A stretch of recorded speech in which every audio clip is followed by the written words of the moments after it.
Hello students, welcome to Indian Economy class। ਅੱਜ ਅਸੀਂ syllabus ਦਾ ਪਹਿਲਾ ਟੌਪਿਕ ਜੋ ਕਿ state of Indian economy at the time of independence ਹੈ ਉਸ ਦੇ ਬਾਰੇ ਗੱਲ ਕਰਾਂਗੇ। ਤੋ ਇੰਡੀਅਨ ਇਕਨੋਮੀ ਦੀ ਅਗਰ ਅਸੀਂ ਇੰਡੀਪੈਂਡੈਂਸ ਟਾਈਮ ਤੇ ਗੱਲ ਕਰੀਏ ਤਾਂ ਬ੍ਰਿਟਿਸ਼ਰਸ ਦੇ ਦੁਆਰਾ ਇੰਡੀਆ ਤੇ 200 ਸਾਲ ਤੱਕ ਲਗਭਗ ਰੂਲ ਕੀਤਾ ਗਿਆ। ਤੋ ਇਸ ਰੂਲ ਤੋਂ ਬਾਅਦ ਜਦੋਂ 15 ਅਗਸਤ 1947 ਦੇ ਵਿੱਚ ਇੰਡੀਆ ਨੂੰ ਇੰਡੀਪੈਂਡੈਂਸ ਮਿਲੀ ਤਾਂ ਉਸ ਵੇਲੇ ਇੰਡੀਅਨ ਇਕੋਨਮੀ ਦੀ ਹਾਲਤ ਬਿਲਕੁਲ ਇੱਕ ਅੰਡਰ ਡਿਵੈਲਪਡ ਇਕੋਨਮੀ ਦੀ ਤਰ੍ਹਾਂ ਸੀ, ਜਿਸ ਦੇ ਵਿੱਚ ਕਿ ਬਹੁਤ ਜ਼ਿਆਦਾ ਬੈਕਵਰਡਨੈਸ ਸੀ, ਸਟੈਗਨੇਸ਼ਨ ਸੀ, ਇੱਕ ਖੜੋਤ ਸੀ, ਕੋਈ ਡਿਵੈਲਪਮੈਂਟ ਨਹੀਂ ਹੋ ਰਹੀ ਸੀ ਤੇ ਇੱਕ ਡਿਸਇੰਟੀਗ੍ਰੇਟਡ ਇਕੋਨਮੀ ਸੀ, ਕਿਉਂਕਿ ਇੰਡੀਪੈਂਡੈਂਸ ਮਿਲਣ ਦੇ ਨਾਲ ਨਾਲ ਦੇਸ਼ ਜੋ ਦੋ ਭਾਗਾਂ ਦੇ ਵਿੱਚ ਡਿਵਾਈਡ ਹੋ ਗਿਆ। ਇੱਕ ਨਵੀਂ ਕੰਟਰੀ ਜੋ ਪਾਕਿਸਤਾਨ ਦੇ ਰੂਪ ਦੇ ਵਿੱਚ ਉਸ ਵੇਲੇ ਫਾਰਮ ਹੋਈ। ਤਾਂ ਇੱਕ ਡਿਸਇੰਟੀਗ੍ਰੇਟਡ ਇਕੋਨਮੀ ਦੇ ਰੂਪ ਦੇ ਵਿੱਚ ਵੀ ਅਸੀਂ ਇੰਡੀਪੈਂਡੈਂਸ ਦੇ ਟਾਈਮ ਤੇ ਇੰਡੀਅਨ ਇਕੋਨਮੀ ਨੂੰ ਦੇਖ ਸਕਦੇ ਹਾਂ। ਸੋ ਅਗਰ ਇੰਡੀਪੈਂਡੈਂਸ ਦੇ ਟਾਈਮ ਤੇ ਦੇਖੀਏ ਤਾਂ ਜੋ ਕੰਟਰੀ ਦੀ ਜ਼ਿਆਦਾਤਰ ਪਾਪੂਲੇਸ਼ਨ ਸੀ ਉਹ ਗਰੀਬ ਸੀ ਔਰ ਮੇਨਲੀ ਐਗਰੀਕਲਚਰ ਹੀ ਲਾਈਵਲੀਹੁੱਡ ਦਾ ਜੋ ਮੇਨ ਇੱਕ ਜਿਹੜਾ ਜ਼ਰੀਆ ਸੀ। ਔਰ ਇੰਡਸਟਰੀ ਤੇ ਸਰਵਿਸ ਸੈਕਟਰ ਦੀ ਗੱਲ ਕਰੀਏ ਬਿਲਕੁਲ ਹੀ ਕੋਈ ਡਿਵੈਲਪਮੈਂਟ ਇਹਨਾਂ ਸੈਕਟਰਸ ਦੇ ਵਿੱਚ ਇੰਡੀਆ ਦੇ ਵਿੱਚ ਨਹੀਂ ਸੀ। ਸੋ ਹੁਣ ਬ੍ਰਿਟਿਸ਼ਰਸ ਦੇ 200 ਸਾਲ ਦੇ ਰੂਲ ਦੀ ਅਗਰ ਅਸੀਂ ਗੱਲ ਕਰੀਏ ਤਾਂ ਬ੍ਰਿਟਿਸ਼ਰਸ ਇੰਡੀਆ ਦੇ ਵਿੱਚ ਦੋ ਮੁੱਖ ਜੋ ਉਹਨਾਂ ਦੇ ਮੋਟਿਵ ਸੀਗੇ ਇੰਡੀਆ ਦੇ ਵਿੱਚ ਰੂਲ ਕਰਨ ਦੇ, that were to fetch raw material from India for the growing British industry. ਕਿਉਂਕਿ ਬ੍ਰਿਟੇਨ ਦੇ ਵਿੱਚ ਜਦੋਂ ਬ੍ਰਿਟਿਸ਼ ਜੋ ਰੈਵੋਲਿਊਸ਼ਨ ਆਇਆ, ਉਸ ਰੈਵੋਲਿਊਸ਼ਨ ਤੋਂ ਬਾਅਦ ਇੰਡਸਟਰੀਅਲ ਰੈਵੋਲਿਊਸ਼ਨ ਤੋਂ ਬਾਅਦ ਉੱਥੇ ਦੀਆਂ ਜੋ ਇੰਡਸਟਰੀਜ਼ ਤੇਜ਼ੀ ਨਾਲ ਗਰੋ ਕਰ ਰਹੀਆਂ ਸੀ ਉਹਨਾਂ ਨੂੰ ਰॉ ਮਟੀਰੀਅਲ ਦੀ ਲੋੜ ਹੁੰਦੀ ਸੀ ਤੇ ਇੰਡੀਆ ਇੱਕ ਐਸੀ ਮਾਰਕੀਟ ਸੀ ਜਿਹਦੇ ਵਿੱਚੋਂ ਕਿ ਸਸਤੇ ਦੇ ਵਿੱਚ ਹੀ ਬ੍ਰਿਟਿਸ਼ਰਸ ਨੂੰ ਇਹ ਰॉ ਮਟੀਰੀਅਲ ਜਿਹੜਾ ਮਿਲ ਸਕਦਾ ਸੀ। ਸੋ ਦੂਜਾ ਕਾਰਨ ਉਹਨਾਂ ਦਾ ਇੰਡੀਆ ਤੇ ਰੂਲ ਕਰਨ ਦਾ ਜੋ ਸੀ ਇਹ ਕਿ ਇੱਕ ਤੇ ਸਸਤੇ ਦੇ ਵਿੱਚ ਰॉ ਮਟੀਰੀਅਲ ਇੰਡੀਆ ਤੋਂ ਲੈ ਜਾਓ ਔਰ ਬ੍ਰਿਟਿਸ਼ ਇੰਡਸਟਰੀਜ਼ ਦੇ ਦੁਆਰਾ ਜੋ ਮੈਨੂਫੈਕਚਰਿੰਗ ਕੀਤੀ ਜਾਂਦੀ ਸੀ ਉਸ ਸਮਾਨ ਨੂੰ ਮਹਿੰਗੇ ਰੇਟ ਦੇ ਉੱਪਰ ਜਿਹੜਾ ਇੰਡੀਅਨ ਮਾਰਕੀਟਸ ਦੇ ਵਿੱਚ ਵੇਚਿਆ ਜਾ ਸਕੇ। ਤਾਂ ਇਹ ਦੋ ਮੇਨ ਜਿਹੜੇ ਉਹਨਾਂ ਦੇ ਮੋਟਿਵ ਸੀ, ਇਹਨਾਂ ਨੂੰ ਪੂਰਾ ਕਰਨ ਦੇ ਲਈ ਉਹਨਾਂ ਨੇ ਇਕਨੋਮਿਕ ਪੋਲਿਸੀ ਇੱਕ ਅਡਾਪਟ ਕੀਤੀ। ਤਾਂ ਉਸ ਇਕਨੋਮਿਕ ਪੋਲਿਸੀ ਦੇ ਤਹਿਤ ਉਹਨਾਂ ਨੇ ਇੰਡੀਅਨ ਜਿਹੜੇ ਫਾਰਮਰ ਸੀਗੇ ਉਹਨਾਂ ਨੂੰ ਕੰਪੈਲ ਕੀਤਾ ਕਿ ਉਹ ਜਿਹੜਾ ਆ ਕਮਰਸ਼ੀਅਲ ਕਰੋਪਸ ਦੀ ਜਿਹੜੀ ਆ ਪ੍ਰੋਡਕਸ਼ਨ ਆ ਉਹਨੂੰ ਵਧਾਉਣ, ਨਾ ਕਿ ਜਿਹੜਾ ਕਿ ਫਾਰਮਰਸ ਜਿਹੜੇ ਹੈਗੇ ਆ ਉਹ ਆਪਣੇ ਵਾਸਤੇ ਜਿਹੜੀਆਂ ਕਿ ਫੂਡ ਕਰੋਪਸ ਹੈਗੀਆਂ ਉਹਨਾਂ ਦੀ ਪ੍ਰੋਡਕਸ਼ਨ ਕਰਨ। ਤਾਂ ਇੰਡੀਆ ਦੇ ਵਿੱਚ ਜੋ ਐਗਰੀਕਲਚਰ ਸੀ ਉਹ ਤਾਂ ਪਹਿਲਾਂ ਹੀ ਬੈਕਵਰਡ ਸੀ, ਜਿਹਦੀ ਵਜ੍ਹਾ ਦੇ ਨਾਲ ਪ੍ਰੋਡਕਸ਼ਨ ਵਗੈਰਾ ਪਹਿਲੇ ਬਹੁਤ ਘੱਟ ਸੀ।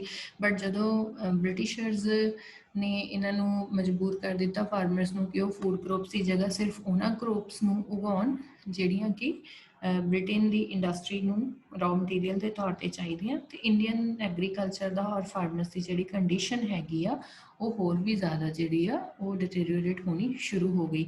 ਸੋ ਇਹਦੇ ਤੋਂ ਇਲਾਵਾ ਉਹਨਾਂ ਨੇ ਜਿਹੜਾ ਇੱਥੇ ਲੈਂਡ ਰੈਵਨਿਊ ਸਿਸਟਮ ਹੈ ਜਿਹਦੇ ਵਿੱਚ ਜਿਹਦਾ ਜ਼ਿੰਮੇਦਾਰੀ ਸਿਸਟਮ ਉਹਨੂੰ ਅਡਾਪਟ ਕੀਤਾ, ਜਿਹਦੀ ਵਜ੍ਹਾ ਦੇ ਨਾਲ ਫਾਰਮਰਸ ਜਿਹੜੇ ਸੀ ਉਹਨਾਂ ਨੂੰ ਮਜਬੂਰੀ ਬਸ ਲੋਕਲ ਮਾਰਕੀਟ ਦੇ ਵਿੱਚ ਸਸਤੇ ਰੇਟ ਦੇ ਉੱਪਰ ਆਪਣੀ ਕਰੋਪ ਨੂੰ ਜਿਹੜਾ ਆ ਉਹ ਵੇਚਣਾ ਪੈਂਦਾ ਸੀ ਔਰ ਫਿਰ ਇਸ ਕਰੋਪ ਨੂੰ ਜੋ ਖਰੀਦ ਕੇ ਜੋ ਬ੍ਰਿਟਿਸ਼ਰਸ ਸੀਗੇ ਉਹ ਆਪਣੇ ਕੰਟਰੀ ਇੰਗਲੈਂਡ ਨੂੰ ਐਕਸਪੋਰਟ ਕਰ ਦਿੰਦੇ ਸੀ।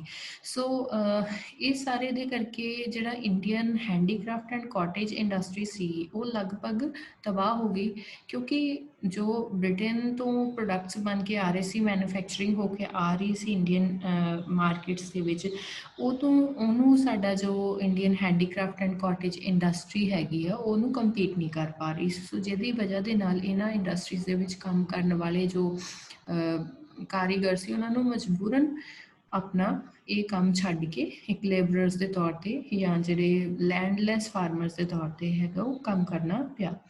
ਤਾਂ ਇਹ ਜਿਹੜੀ ਕਮਰਸ਼ੀਅਲ ਪਾਲਿਸੀ ਆ ਸੋ ਇਹਦੇ ਥਰੂ ਜਿਹੜਾ ਆ ਇੰਡੀਅਨ ਐਗਰੀਕਲਚਰ ਦੇ ਵਿੱਚ ਅਸੀਂ ਇੱਕ ਟ੍ਰਾਂਜੀਸ਼ਨ ਦੇਖ ਸਕਦੇ ਹਾਂ from food crops to commercial crops. So ਇਹ ਸਾਰੇ ਕਾਰਨਾਂ ਦੇ ਕਰਕੇ ਜਿਹੜੀ ਇੰਡੀਅਨ ਇਕੋਨਮੀ ਆ ਉਹ ਇੱਕ ਹੋਰ ਵੀ ਜ਼ਿਆਦਾ ਪੂਅਰ ਅਤੇ ਇੱਕ ਸਟੈਟਿਕ ਬੈਕਵਰਡ ਇਕੋਨਮੀ ਦੇ ਵੱਲ ਵੱਧਦੀ ਗਈ। ਸੋ ਕੋਈ ਇਹਦੇ ਵਿੱਚ ਗਰੋਥ ਜਿਹੜੀ ਆ ਉਹ ਦੇਖਣ ਨੂੰ ਸਾਨੂੰ ਨਹੀਂ ਮਿਲ ਰਹੀ ਸੀ। ਸੋ ਇਹਦੇ ਵਿੱਚ typically stagnant, underdeveloped, semi feudal, depreciated, colonial and disintegrated economy ਦੇ ਜੋ ਵੀ ਇੱਕ ਫੀਚਰ ਹੁੰਦੇ ਹਨ ਉਹ ਅਸੀਂ ਇੰਡੀਅਨ ਇਕੋਨਮੀ ਦੇ ਵਿੱਚ ਦੇਖ ਸਕਦੇ ਹਾਂ। ਸੋ ਇੱਥੇ ਅਸੀਂ ਇਹਨਾਂ ਸਾਰੀਆਂ ਜੋ ਵੀ ਟਰਮਸ ਨੂੰ ਯੂਜ਼ ਕੀਤਾ ਹੈ ਕਿ ਸਟੈਗਨੈਂਟ ਇਕੋਨਮੀ ਸੀ ਇੰਡੀਅਨ ਇਕੋਨਮੀ ਜਾਂ ਅੰਡਰ ਡਿਵੈਲਪਡ ਇਕੋਨਮੀ ਸੀ। ਤਾਂ ਇਹ ਸਾਰੀਆਂ ਚੀਜ਼ਾਂ ਨੂੰ ਦੇਖਣ ਦੇ ਲਈ ਅਸੀਂ ਕੁਛ ਇੰਡੀਅਨ ਇਕੋਨਮੀ ਦੇ ਫੀਚਰਸ ਨੂੰ ਡਿਸਕਸ ਕਰਾਂਗੇ ਜਿਨ੍ਹਾਂ ਤੋਂ ਇਹ ਸ਼ੋ ਹੁੰਦਾ ਕਿ ਕਿਸ ਤਰ੍ਹਾਂ ਇੰਡੀਅਨ ਇਕੋਨਮੀ ਇੱਕ ਸਟੈਗਨੈਂਟ ਇਕੋਨਮੀ ਬਣ ਗਈ ਸੀ, ਕਿਸ ਤਰ੍ਹਾਂ ਇੱਕ ਅੰਡਰ ਡਿਵੈਲਪਡ ਇਕੋਨਮੀ ਸੀ। ਸੋ ਉਹਦੇ ਵਾਸਤੇ ਅਸੀਂ ਇੰਡੀਅਨ ਇਕੋਨਮੀ ਨੂੰ ਬੇਸਿਕਲੀ ਮੇਨ ਤਿੰਨ ਜਿਹੜਾ ਪੁਆਇੰਟਸ ਦੇ ਅੰਡਰ ਡਿਸਕਸ ਕਰਾਂਗੇ। First of which is nature or categorisation of Indian economy on the eve of independence. ਤਾਂ ਇੰਡੀਪੈਂਡੈਂਸ ਦੇ ਟਾਈਮ ਤੇ ਇੰਡੀਅਨ ਇਕੋਨਮੀ ਨੂੰ ਅਸੀਂ ਕੈਟੇਗਰਾਈਜ਼ ਕਰਾਂਗੇ, ਉਹਦੇ ਨੇਚਰ ਨੂੰ ਸਟੱਡੀ ਕਰਨ ਦੀ ਕੋਸ਼ਿਸ਼ ਕਰਾਂਗੇ। ਇਹਦੇ ਤੋਂ ਇਲਾਵਾ ਮੇਨ ਐਕਟੀਵਿਟੀ ਕਿਸ ਤਰ੍ਹਾਂ ਦੀ ਸੀ, ਇਕਨੋਮਿਕ ਐਕਟੀਵਿਟੀ ਇੰਡੀਅਨ ਇਕੋਨਮੀ ਦੇ ਵਿੱਚ ਉਸ ਵੇਲੇ, ਕਿ ਸਰਵਿਸ ਸੈਕਟਰ ਕਿਸ ਤਰ੍ਹਾਂ ਸੀ ਜਾਂ ਇੰਡਸਟਰੀਜ਼ ਕਿਸ ਤਰ੍ਹਾਂ ਦੀਆਂ ਸੀ, ਔਰ ਐਗਰੀਕਲਚਰ ਦੀ ਕੀ ਉਹਦੇ ਵਿੱਚ ਇੰਪੋਰਟੈਂਸ ਸੀਗੀ ਜਾਂ ਕੀ ਰੋਲ ਐਗਰੀਕਲਚਰ ਸੈਕਟਰ ਪਲੇ ਕਰ ਰਿਹਾ ਸੀ, ਇਹਦੇ ਬਾਰੇ ਡਿਸਕਸ ਕਰਾਂਗੇ। ਔਰ ਦੈਨ ਅਸੀਂ ਮੇਨ ਫੀਚਰਸ ਦੀ ਕੁਝ ਖਾਸ ਜਿਹੜੀਆਂ ਵਿਸ਼ੇਸ਼ਤਾਵਾਂ ਇੰਡੀਅਨ ਇਕੋਨਮੀ ਦੀਆਂ ਇੰਡੀਪੈਂਡੈਂਸ ਦੇ ਟਾਈਮ 'ਤੇ ਸਨ ਉਹਨਾਂ ਬਾਰੇ ਵੀ ਅਸੀਂ ਗੱਲ ਕਰਾਂਗੇ। ਸੋ ਅਗਰ ਅਸੀਂ ਇੰਡੀਅਨ ਇਕੋਨਮੀ ਦੇ ਨੇਚਰ ਦੇ ਬਾਰੇ ਗੱਲ ਕਰੀਏ ਤਾਂ ਫਸਟ ਆਫ ਆਲ ਅਗਰ ਅਸੀਂ ਦੇਖੀਏ ਤਾਂ ਇੱਕ ਅੰਡਰ ਡਿਵੈਲਪਡ ਇਕੋਨਮੀ ਦੇ ਸਾਰੇ ਗੁਣ ਇੰਡੀਅਨ ਇਕੋਨਮੀ ਦੇ ਵਿੱਚ ਸੀ। ਹੁਣ under developed economy, developed economy, ਇਹ ਟਰਮਸ ਤੁਸੀਂ ਸਭ ਨੇ ਪਹਿਲੇ ਵੀ ਸੁਣੀਆਂ ਹੋਈਆਂ। ਤਾਂ ਕਿਹੜੇ ਉਹ ਫੈਕਟਰਸ ਹੈਗੇ ਆ ਜਿਹਦੇ ਬੇਸਿਸ 'ਤੇ ਅਸੀਂ ਕਿਸੇ ਕੰਟਰੀ ਨੂੰ ਕੈਟੇਗਰਾਈਜ਼ ਕਰਦੇ ਹਾਂ ਕਿ ਇਹ ਇੱਕ ਡਿਵੈਲਪਡ ਕੰਟਰੀ ਆ ਜਾਂ ਇੱਕ ਅੰਡਰ ਡਿਵੈਲਪਡ ਕੰਟਰੀ ਆ। ਹੁਣ ਅੱਜ ਦੀ ਅਗਰ ਅਸੀਂ ਪ੍ਰੈਜ਼ੈਂਟ ਦੀ ਗੱਲ ਕਰੀਏ ਤਾਂ Indian economy is a developing economy. ਅਸੀਂ ਅੰਡਰ ਡਿਵੈਲਪਡ ਇਕੋਨਮੀ ਵੀ ਨਹੀਂ ਰਹੇ ਅਤੇ ਇੱਕ ਡਿਵੈਲਪਡ ਨੇਸ਼ਨ ਦੇ ਰੂਪ ਦੇ ਵਿੱਚ ਵੀ ਅਜੇ ਅਸੀਂ ਐਸਟੈਬਲਿਸ਼ ਨਹੀਂ ਹੋ ਪਾਏ, ਲੇਕਿਨ we are now a developing economy. So underdeveloped economy ਦੇ ਬਾਰੇ ਅਗਰ ਅਸੀਂ ਦੇਖੀਏ ਤਾਂ ਐਮਪੀ ਟੂਡੋਰੋ ਦੀ ਜੋ ਡੈਫੀਨੇਸ਼ਨ ਹੈ ਉਹਦੇ ਅਕੋਰਡਿੰਗ ਅੰਡਰ ਡਿਵੈਲਪ ਇਕੋਨਮੀ ਕੀ ਹੈ? Under develop economy is that economy ਇਨ ਵਿਚ ਦੇਰ R low levels of living, absolute poverty, low per capita income, low per capita consumption levels, poor health services, high death rates, high birth rates and dependence on foreign ਇਕੋਨਮੀਜ਼।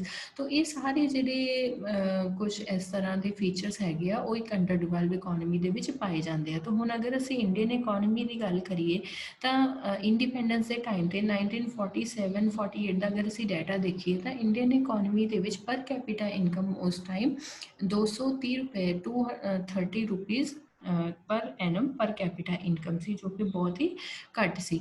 ਸੋ ਜੋ country ਦੀ 90% population ਸੀ ਉਹ ਲਗਭਗ illiterate ਸੀਗੀ, standard of living ਬਹੁਤ poor ਸੀਗਾ, ਲੋਕਾਂ ਦੇ ਕੋਲ ਕੋਈ ਜ਼ਿਆਦਾ ਫੈਸਿਲਿਟੀਜ਼ ਨਹੀਂ ਸੀ, ਕੋਈ ਜੋ ਅੱਜ ਕੱਲ੍ਹ ਅਸੀਂ ਦੇਖਦੇ ਹਾਂ ਕਿ ਕੰਫਰਟਸ ਆਫ ਲਾਈਫ ਹੈ, ਇੱਦਾਂ ਦੇ ਨਾਮ 'ਤੇ ਕੁਛ ਵੀ ਨਹੀਂ ਸੀ। ਲੋ ਪਰ ਕੈਪੀਟਾ ਇਨਕਮ ਸੀ। Basically Indian economy agricultural economy ਸੀ, ਤੋ ਐਗਰੀਕਲਚਰ 'ਤੇ ਜ਼ਿਆਦਾ ਡਿਪੈਂਡੈਂਟ ਸੀ। 70% ਜਿਹੜੀ ਦੇਸ਼ ਦੀ ਪਾਪੂਲੇਸ਼ਨ ਸੀਗੀ ਉਹ ਵਰਕਿੰਗ ਪਾਪੂਲੇਸ਼ਨ ਉਹ ਐਗਰੀਕਲਚਰ ਸੈਕਟਰ ਦੇ ਵਿੱਚ ਐਂਗੇਜਡ ਸੀਗੀ, ਐਗਰੀਕਲਚਰ ਦੇ ਵਿੱਚ ਲੋਕ ਜ਼ਿਆਦਾ ਕੰਮ ਕਰ ਰਹੇ ਸੀ। ਤੋ ਅਸੀਂ ਅਗਰ ਗੱਲ ਕਰੀਏ ਇੱਕ ਡਿਵੈਲਪਡ ਨੇਸ਼ਨ ਦੀ, ਅਤੇ ਜਿਸ ਤਰ੍ਹਾਂ ਕੋਈ ਕੰਟਰੀ ਡਿਵੈਲਪਮੈਂਟ ਕਰਦੀ ਜਾਂਦੀ ਆ ਉਸੇ ਤਰ੍ਹਾਂ ਉਸ ਕੰਟਰੀ ਦਾ ਜਿਹੜਾ ਇੱਕ ਟ੍ਰਾਂਜੀਸ਼ਨ ਹੁੰਦਾ ਜਾਂਦਾ ਹੈ from agriculture to industry and then industry to service sector. ਜਿਵੇਂ ਜਿਵੇਂ ਕੋਈ ਦੇਸ਼ ਤਰੱਕੀ ਕਰਦਾ ਜਾਏਗਾ ਉਵੇਂ ਉਵੇਂ ਉਹਦੀ ਜਿਹੜੀ ਡਿਪੈਂਡੈਂਸ ਹੈ ਐਗਰੀਕਲਚਰ ਸੈਕਟਰ 'ਤੇ ਬਹੁਤ ਜ਼ਿਆਦਾ ਘੱਟ ਹੋਏਗੀ। ਉਹਨਾਂ ਦੀ GDP ਦਾ ਅਗਰ ਅਸੀਂ ਸ਼ੇਅਰ ਦੇਖੀਏ ਤਾਂ ਸਰਵਿਸ ਸੈਕਟਰ ਐਂਡ ਇੰਡਸਟਰੀ ਦਾ ਜੋ ਪਾਰਟ ਹੈ ਉਹ ਕੰਟਰੀਬਿਊਸ਼ਨ ਜ਼ਿਆਦਾ ਰਹੇਗੀ ਔਰ ਐਗਰੀਕਲਚਰ ਸੈਕਟਰ ਦੀ ਕੰਟਰੀਬਿਊਸ਼ਨ ਜਿਹੜੀ ਬਿਲਕੁਲ ਘੱਟ ਰਹੇਗੀ। ਬਟ ਇੱਥੇ ਅਸੀਂ ਅਗਰ ਇੰਡੀਪੈਂਡੈਂਸ ਦੇ ਟਾਈਮ 'ਤੇ ਇੰਡੀਅਨ ਐਗਰੀਕਲਚਰ ਦੀ ਗੱਲ ਕਰੀਏ ਤਾਂ 70% of working population of India was engaged in agriculture only, and 50% of national income was contributed by agriculture. Here we can see the contribution of in the form of GDP by the agriculture sector was much less than the contribution in working force. So ਅਗਰ ਹੁਣ ਅਸੀਂ ਕੰਮ ਦੇ ਤੌਰ ਤੇ ਦੇਖੀਏ 70% population ਇਸ sector ਦੇ ਵਿੱਚ ਕੰਮ ਕਰ ਰਹੀ, ਲੇਕਿਨ GDP ਦੇ ਵਿੱਚ ਕੰਟਰੀਬਿਊਸ਼ਨ 50%। ਤਾਂ ਇਹ ਕਿਤੇ ਨਾ ਕਿਤੇ ਐਗਰੀਕਲਚਰ ਦੀ ਬੈਕਵਰਡਨੈਸ ਨੂੰ ਦਰਸਾਉਂਦੀ ਹੈ। ਤਾਂ 1947 ਦੇ ਵਿੱਚ ਅਗਰ ਅਸੀਂ ਪ੍ਰੋਡਕਟਿਵਿਟੀ ਦੀ ਗੱਲ ਕਰੀਏ ਤਾਂ ਜੋ ਰਾਈਸ ਦੀ ਪ੍ਰੋਡਕਟਿਵਿਟੀ ਹੈ ਉਹ ਸਿਰਫ 710 kg ਪਰ ਹੈਕਟੇਅਰ ਸੀ, ਜੋ ਕਿ ਬਹੁਤ ਹੀ ਘੱਟ ਆ। ਸੋ ਜਦ ਕਿ ਅਸੀਂ ਇਜਿਪਟ ਦੇ ਵਿੱਚ ਉਸ ਟਾਈਮ ਦਾ ਇਹ ਡਾਟਾ ਅਗਰ ਦੇਖੀਏ ਤਾਂ ਦੈਟ ਵਾਜ਼ 2468 ਕਿਲੋਗ੍ਰਾਮ, ਬਹੁਤ ਮੈਨੀ ਫੋਲਡ ਜਿਹੜਾ ਅਸੀਂ ਪ੍ਰੋਡਕਟਿਵਿਟੀ ਦੇਸ਼ ਦੇ ਵਿੱਚ ਘੱਟ ਦੇਖ ਸਕਦੇ ਹਾਂ। ਇਸੇ ਤਰ੍ਹਾਂ ਅਗਰ ਵੀਟ ਦੀ ਪ੍ਰੋਡਕਸ਼ਨ ਦੀ ਗੱਲ ਕਰੀਏ 1947 ਦੇ ਵਿੱਚ ਇੰਡੀਆ ਦੇ ਵਿੱਚ ਪਰ ਹੈਕਟੇਅਰ ਵੀਟ ਦੀ ਜਿਹੜੀ ਪ੍ਰੋਡਕਸ਼ਨ ਉਹ ਸਿਰਫ 660 kg ਸੀ। ਸੋ ਇੱਕ ਹੈਕਟੇਅਰ ਦੀ ਅਗਰ ਅਸੀਂ ਗੱਲ ਕਰੀਏ ਤਾਂ ਇੱਕ ਹੈਕਟੇਅਰ ਦੇ ਵਿੱਚ ਲਗਭਗ 2.5 ਹੈਕਟੇਅਰਸ 2.5 ਏਕੜਸ ਲਗਭਗ 2.5 ਏਕੜ ਜ਼ਮੀਨ ਜਿਹੜੀ ਆ ਉਹ ਆਉਂਦੀ ਹੈ। ਸੋ ਇੰਡਸਟਰੀਜ਼ ਦੀ ਉਸ ਵੇਲੇ ਡਿਵੈਲਪਮੈਂਟ ਬਹੁਤ ਜ਼ਿਆਦਾ ਘੱਟ ਸੀ। ਬੇਸਿਕ ਐਂਡ ਹੈਵੀ ਇੰਡਸਟਰੀਜ਼ ਜਿਨ੍ਹਾਂ ਦੇ ਵਿੱਚ ਅਸੀਂ ਮਸ਼ੀਨਰੀ ਜਾਂ ਪੈਟਰੋਲੀਅਮ, ਆਇਰਨ ਐਂਡ ਸਟੀਲ ਵਰਗੀਆਂ ਇੰਡਸਟਰੀਜ਼ ਦੀ ਗੱਲ ਕਰਦੇ ਹਾਂ, ਉਸ ਨਾਮ ਤੇ ਤਾਂ ਬਿਲਕੁਲ ਕੋਈ ਜ਼ਿਆਦਾ ਇੰਡਸਟਰੀਜ਼ ਇੰਡੀਆ ਦੇ ਵਿੱਚ ਨਹੀਂ ਸਨ। ਈਵਨ ਜਿਹੜੀਆਂ ਰੋਜ਼ਮਰਾ ਦੀਆਂ ਜਿਹੜੀਆਂ ਕੰਜ਼ਿਊਮਰ ਗੁੱਡਸ ਹੈਗੀਆਂ like cloth, sugar, match box, ਉਹ ਵੀ ਅਸੀਂ ਜੋ ਸੀ ਦੇਸ਼ ਦੇ ਵਿੱਚ ਪ੍ਰੋਡਕਸ਼ਨ ਨਹੀਂ ਸੀ। ਈਵਨ ਇਹ ਵਾਲੀਆਂ ਚੀਜ਼ਾਂ ਵੀ ਇੰਪੋਰਟ ਕੀਤੀਆਂ ਜਾਂਦੀਆਂ ਸੀ। ਸੋ 1947 ਦੇ ਵਿੱਚ ਸੀਮੈਂਟ ਦੀ ਪ੍ਰੋਡਕਸ਼ਨ ਅਗਰ ਅਸੀਂ ਦੇਖੀਏ, ਜੋ ਕਿ ਕੰਸਟਰਕਸ਼ਨ ਦੇ ਵਿੱਚ ਇੱਕ ਬਹੁਤ ਜ਼ਿਆਦਾ ਯੂਜ਼ ਹੋਣ ਵਾਲੀ ਚੀਜ਼ ਹੈ, ਤਾਂ ਸਿਰਫ 26 ਲੱਖ ਟਨਸ ਦੇਸ਼ ਦੇ ਵਿੱਚ ਸੀ। ਐਂਡ ਸ਼ੂਗਰ ਦੀ ਪ੍ਰੋਡਕਸ਼ਨ ਦੇਖੀਏ 1947 ਦੇ ਵਿੱਚ ਸਿਰਫ 10 ਲੱਖ ਟਨਸ ਸੀ। ਕਲੋਥ ਦੀ production just 421 crore square metre ਸੀ। ਸੋ ਬਹੁਤ ਹੀ ਘੱਟ ਜੋ ਪ੍ਰੋਡਕਸ਼ਨ ਸ਼ੂਗਰ ਦੀ, ਕਲੋਥ ਦੀ ਜਾਂ ਸੀਮੈਂਟ ਦੀ, ਜੋ ਕਿ ਕਿਸੇ ਦੇਸ਼ ਦੇ ਲਈ ਇੱਕ ਕੰਜ਼ਿਊਮਰ ਗੁੱਡਸ ਨਾਰਮਲ ਯੂਜ਼ ਦੀਆਂ ਚੀਜ਼ਾਂ ਹਨ, ਉਹਨਾਂ ਦੀ ਵੀ ਪ੍ਰੋਡਕਸ਼ਨ ਬਹੁਤ ਜ਼ਿਆਦਾ ਘੱਟ ਸੀ। ਸੋ ਇਨਫਰਾਸਟਰਕਚਰ ਦੀ ਗੱਲ ਅਗਰ ਅਸੀਂ ਕਰੀਏ ਤਾਂ ਇਨਫਰਾਸਟਰਕਚਰ ਕੋਈ ਇਲੈਕਟ੍ਰੀਸਿਟੀ ਨਹੀਂ ਸੀ ਜਿੱਦਾਂ ਅੱਜ ਅਸੀਂ ਦੇਖਦੇ ਹਾਂ ਕਿ ਘਰ ਘਰ ਦੇ ਵਿੱਚ ਇਲੈਕਟ੍ਰੀਸਿਟੀ ਹੈ, ਜਾਂ ਰੋਡਸ ਬਣੇ ਹੋਏ ਆ ਜਾਂ ਬ੍ਰਿਜਸ, ਅਸੀਂ ਫਲਾਈਓਵਰਸ ਦੇਖਦੇ ਹਾਂ। ਤਾਂ ਐਸਾ ਕੁਛ ਵੀ ਦੇਸ਼ ਦੇ ਵਿੱਚ ਇਨਫਰਾਸਟਰਕਚਰਲ ਡਿਵੈਲਪਮੈਂਟ ਨਹੀਂ ਸੀ। ਸਕੂਲ, ਹਸਪੀਟਲਸ, ਇੱਦਾਂ ਦੀ ਕੋਈ ਵੀ ਫੈਸਿਲਿਟੀਜ਼ ਜਿਹੜੀਆਂ ਉਹ ਨਹੀਂ ਸਨ। ਐਂਡ 1947 ਦੇ ਵਿੱਚ ਪਾਵਰ ਜਨਰੇਸ਼ਨ ਕੈਪੈਸਿਟੀ ਦੀ ਗੱਲ ਕਰੀਏ ਤਾਂ ਸਿਰਫ 2100 ਮੈਗਾਵਾਟ ਜਿਹੜੀ ਪਾਵਰ ਜਨਰੇਸ਼ਨ ਕੈਪੈਸਿਟੀ ਸੀ ਦੇਸ਼ ਦੀ, that was very low, and length of railway lines was 53,596 kilometre. ਉਹਦੇ ਵਿੱਚ ਵੀ ਜੋ ਅਗਰ ਰੋਡਸ ਦੀ ਗੱਲ ਕਰੀਏ ਤਾਂ ਪੱਕੇ ਜੋ ਆਲ ਵੈਦਰ ਰੋਡਸ ਜਿਹਨਾਂ ਨੂੰ ਅਸੀਂ ਕਹਿੰਦੇ ਹਾਂ, ਉਹਨਾਂ ਦੀ ਜਿਹੜੀ ਕਵਰੇਜ ਆ ਉਹ ਬਹੁਤ ਜ਼ਿਆਦਾ ਘੱਟ ਸੀ। ਸਿਰਫ 155,000 ਕਿਲੋਮੀਟਰਸ ਪੂਰੇ ਦੇਸ਼ ਦੇ ਵਿੱਚ ਜਿਹੜੇ ਉਹ ਪੱਕੇ ਰੋਡ ਸੀ। ਤੋ ਇੰਪੋਰਟਸ ਦੇ ਉੱਪਰ ਬਹੁਤ ਜ਼ਿਆਦਾ ਡਿਪੈਂਡੈਂਟ ਸੀ, ਕਿਉਂਕਿ Indian industry and service sector ਤਾਂ ਬਿਲਕੁਲ ਕੋਈ ਡਿਵੈਲਪਮੈਂਟ ਉਹਦੇ ਵਿੱਚ ਹੈ ਨਹੀਂ ਸੀ, ਜਿਹਦੇ ਕਰਕੇ ਜਿਹੜਾ ਇੰਡਸਟਰੀਜ਼ ਦੀ ਡਿਵੈਲਪਮੈਂਟ ਘੱਟ ਹੋਣ ਦੇ ਕਰਕੇ ਫਿਰ ਸਾਨੂੰ ਜਿਹੜਾ ਇੰਪੋਰਟਸ ਦੇ ਉੱਪਰ ਜ਼ਿਆਦਾ ਡਿਪੈਂਡ ਕਰਨਾ ਪੈਂਦਾ ਸੀ। ਈਵਨ ਜਿਹੜੀਆਂ ਬੇਸਿਕ ਜੀਆਂ ਕੁਛ ਨੋਰਮਲ ਕੰਜ਼ਿਊਮਰ ਗੁੱਡਸ ਆ, ਉਹਨਾਂ ਦੀ ਜਾਂ ਮੈਡੀਸਨਸ, ਕੈਰੋਸੀਨ ਆਇਲ ਤੱਕ ਦੀ ਵੀ ਅਸੀਂ ਜਿਹੜੀ ਇੰਪੋਰਟਸ ਕਰਦੇ ਸੀ। ਤਾਂ ਇੰਪੋਰਟਸ ਦੇ ਉੱਪਰ ਬਹੁਤ ਜ਼ਿਆਦਾ heavy dependency at the time of independence. ਜੋ ਅਰਬਨ ਪਾਪੂਲੇਸ਼ਨ ਬਹੁਤ ਘੱਟ ਸੀ, ਕਿਉਂਕਿ ਅਸੀਂ ਦੇਖਦੇ ਹਾਂ ਕਿ ਜਿੱਦਾਂ ਜਿੱਦਾਂ ਕਿਸੇ ਕੰਟਰੀ 'ਚ ਡਿਵੈਲਪਮੈਂਟ ਹੁੰਦੀ ਆ, ਇੰਡਸਟਰੀਅਲ ਸੈਕਟਰ ਔਰ ਸਰਵਿਸ ਸੈਕਟਰ ਡਿਵੈਲਪ ਕਰਦਾ ਆ, ਉੱਦਾਂ ਉੱਦਾਂ ਫਿਰ ਉਸ ਕੰਟਰੀ ਦੇ ਵਿੱਚ ਅਰਬਨ ਪਾਪੂਲੇਸ਼ਨ ਵੀ ਵਧਣੀ ਸ਼ੁਰੂ ਹੁੰਦੀ ਆ। ਬਿਕਾਜ਼ ਜਿੱਥੇ ਇੰਡਸਟਰੀਅਲ ਡਿਵੈਲਪਮੈਂਟ ਹੁੰਦੀ ਆ, ਉਹਨਾਂ ਦੇ ਨੇੜੇ ਜੋ ਇਹ ਫਿਰ ਕਲਸਟਰ ਬਣਨੇ ਸ਼ੁਰੂ ਹੋ ਜਾਂਦੇ ਆ, ਪਾਪੂਲੇਸ਼ਨ ਜਿਹੜੀ ਆ ਉਹਦੇ ਮਾਈਗ੍ਰੇਟ ਹੋਣਾ ਸ਼ੁਰੂ ਹੋ ਜਾਂਦੀ ਆ from rural areas to urban areas. But industry ਔਰ ਸਰਵਿਸ ਸੈਕਟਰ ਦੇ ਨਾਮ 'ਤੇ ਤਾਂ ਕੁਛ ਹੈ ਨਹੀਂ ਸੀ ਇੰਡੀਆ ਦੇ ਵਿੱਚ, ਜਿਹਦੇ ਕਰਕੇ ਇੱਥੇ ਅਰਬਨ ਪਾਪੂਲੇਸ਼ਨ ਦਾ ਸ਼ੇਅਰ ਵੀ ਅਸੀਂ ਦੇਖਦੇ ਹਾਂ ਕਿ ਬਹੁਤ ਘੱਟ ਸੀ। 1948 ਦੇ ਵਿੱਚ ਸਿਰਫ ਦੇਸ਼ ਦੀ 14% ਪਾਪੂਲੇਸ਼ਨ ਜਿਹੜੀ ਸੀ ਉਹ ਅਰਬਨ ਸੀ, ਔਰ ਬਾਕੀ ਸਾਰੀ 86% ਪਾਪੂਲੇਸ਼ਨ ਜਿਹੜੀ ਉਹ ਰੂਰਲ ਏਰੀਆਜ਼ ਦੇ ਵਿੱਚ ਰਹਿੰਦੀ ਸੀ। ਸੋ ਵੀ ਕੈਨ ਸੇ ਕਿ out of every 7 persons, 6 used to live in villages and only 1 person used to live in urban areas. So urban population the share ਬਹੁਤ ਘੱਟ ਸੀ। ਇਲਿਟਰੇਸੀ ਦੀ ਗੱਲ ਕਰੀਏ ਅਗਰ ਤੇ ਲਗਭਗ 82% ਆਫ ਪਾਪੂਲੇਸ਼ਨ ਜਿਹੜੀ ਉਸ ਵਕਤ ਇਲਿਟਰੇਟ ਸੀ, ਔਰ ਸਿਰਫ 18% ਪਾਪੂਲੇਸ਼ਨ ਲਿਟਰੇਟ ਸੀ, ਔਰ ਜਿਹਦੇ ਵਿੱਚ ਕਿ फीमेल लिटरेसी रेट होर भी ज़्यादा घट सी। तो जो ये 18% ऑफ पॉपूलेशन की अगर असी गल करिए जो कि लिटरेट पॉपूलेशन सी ਉਹਦੇ ਵਿੱਚ ਵੀ मैजोरिटी ऑफ द पॉपूलेशन मेल सी। सो ਉਹਦੇ ਵਿੱਚ ਅਸੀਂ ਇੱਕ ਜੈਂਡਰ ਇਨਇਕੁਐਲਿਟੀ ਦੀ ਵੀ ਗੱਲ ਕਰ ਸਕਦੇ ਹਾਂ ਲਿਟਰੇਸੀ ਦੇ ਮਾਮਲੇ ਦੇ ਵਿੱਚ।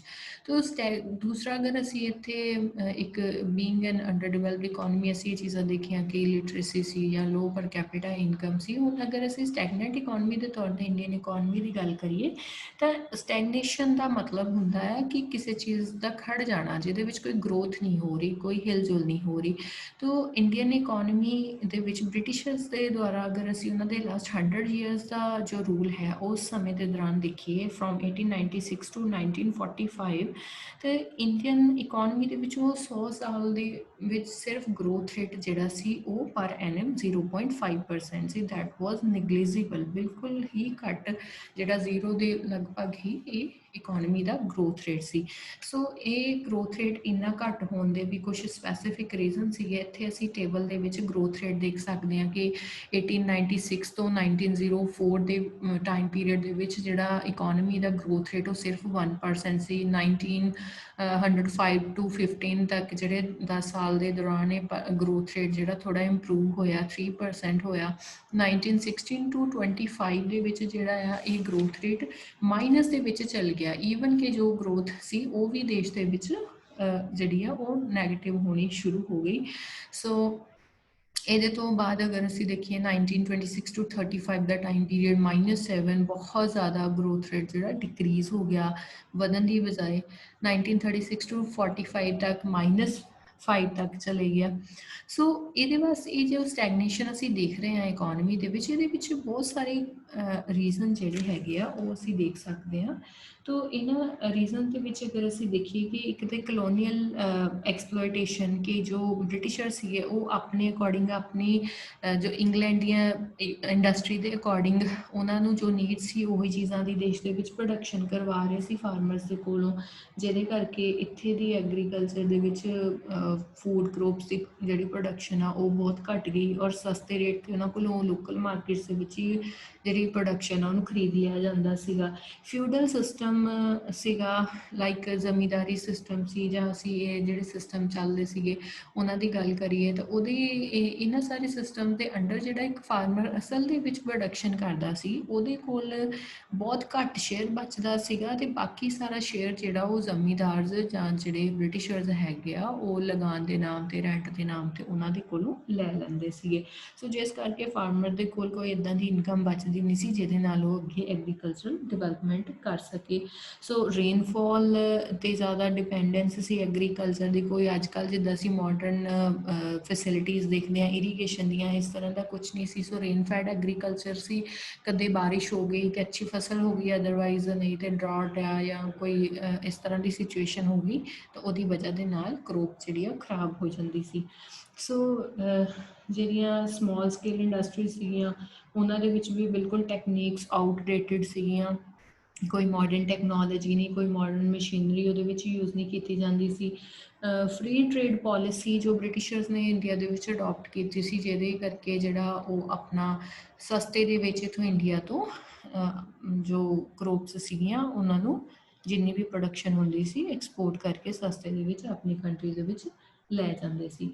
तो ਇਹ ਸਾਰੀਆਂ ਚੀਜ਼ਾਂ ਦੇ ਕਰਕੇ ਜਿਹੜਾ ਹੈ ਇਕਨੋਮਿਕ ਗਰੋਥ ਦੇਸ਼ ਦੇ ਵਿੱਚ ਬਹੁਤ ਘਟ ਰਹੀ।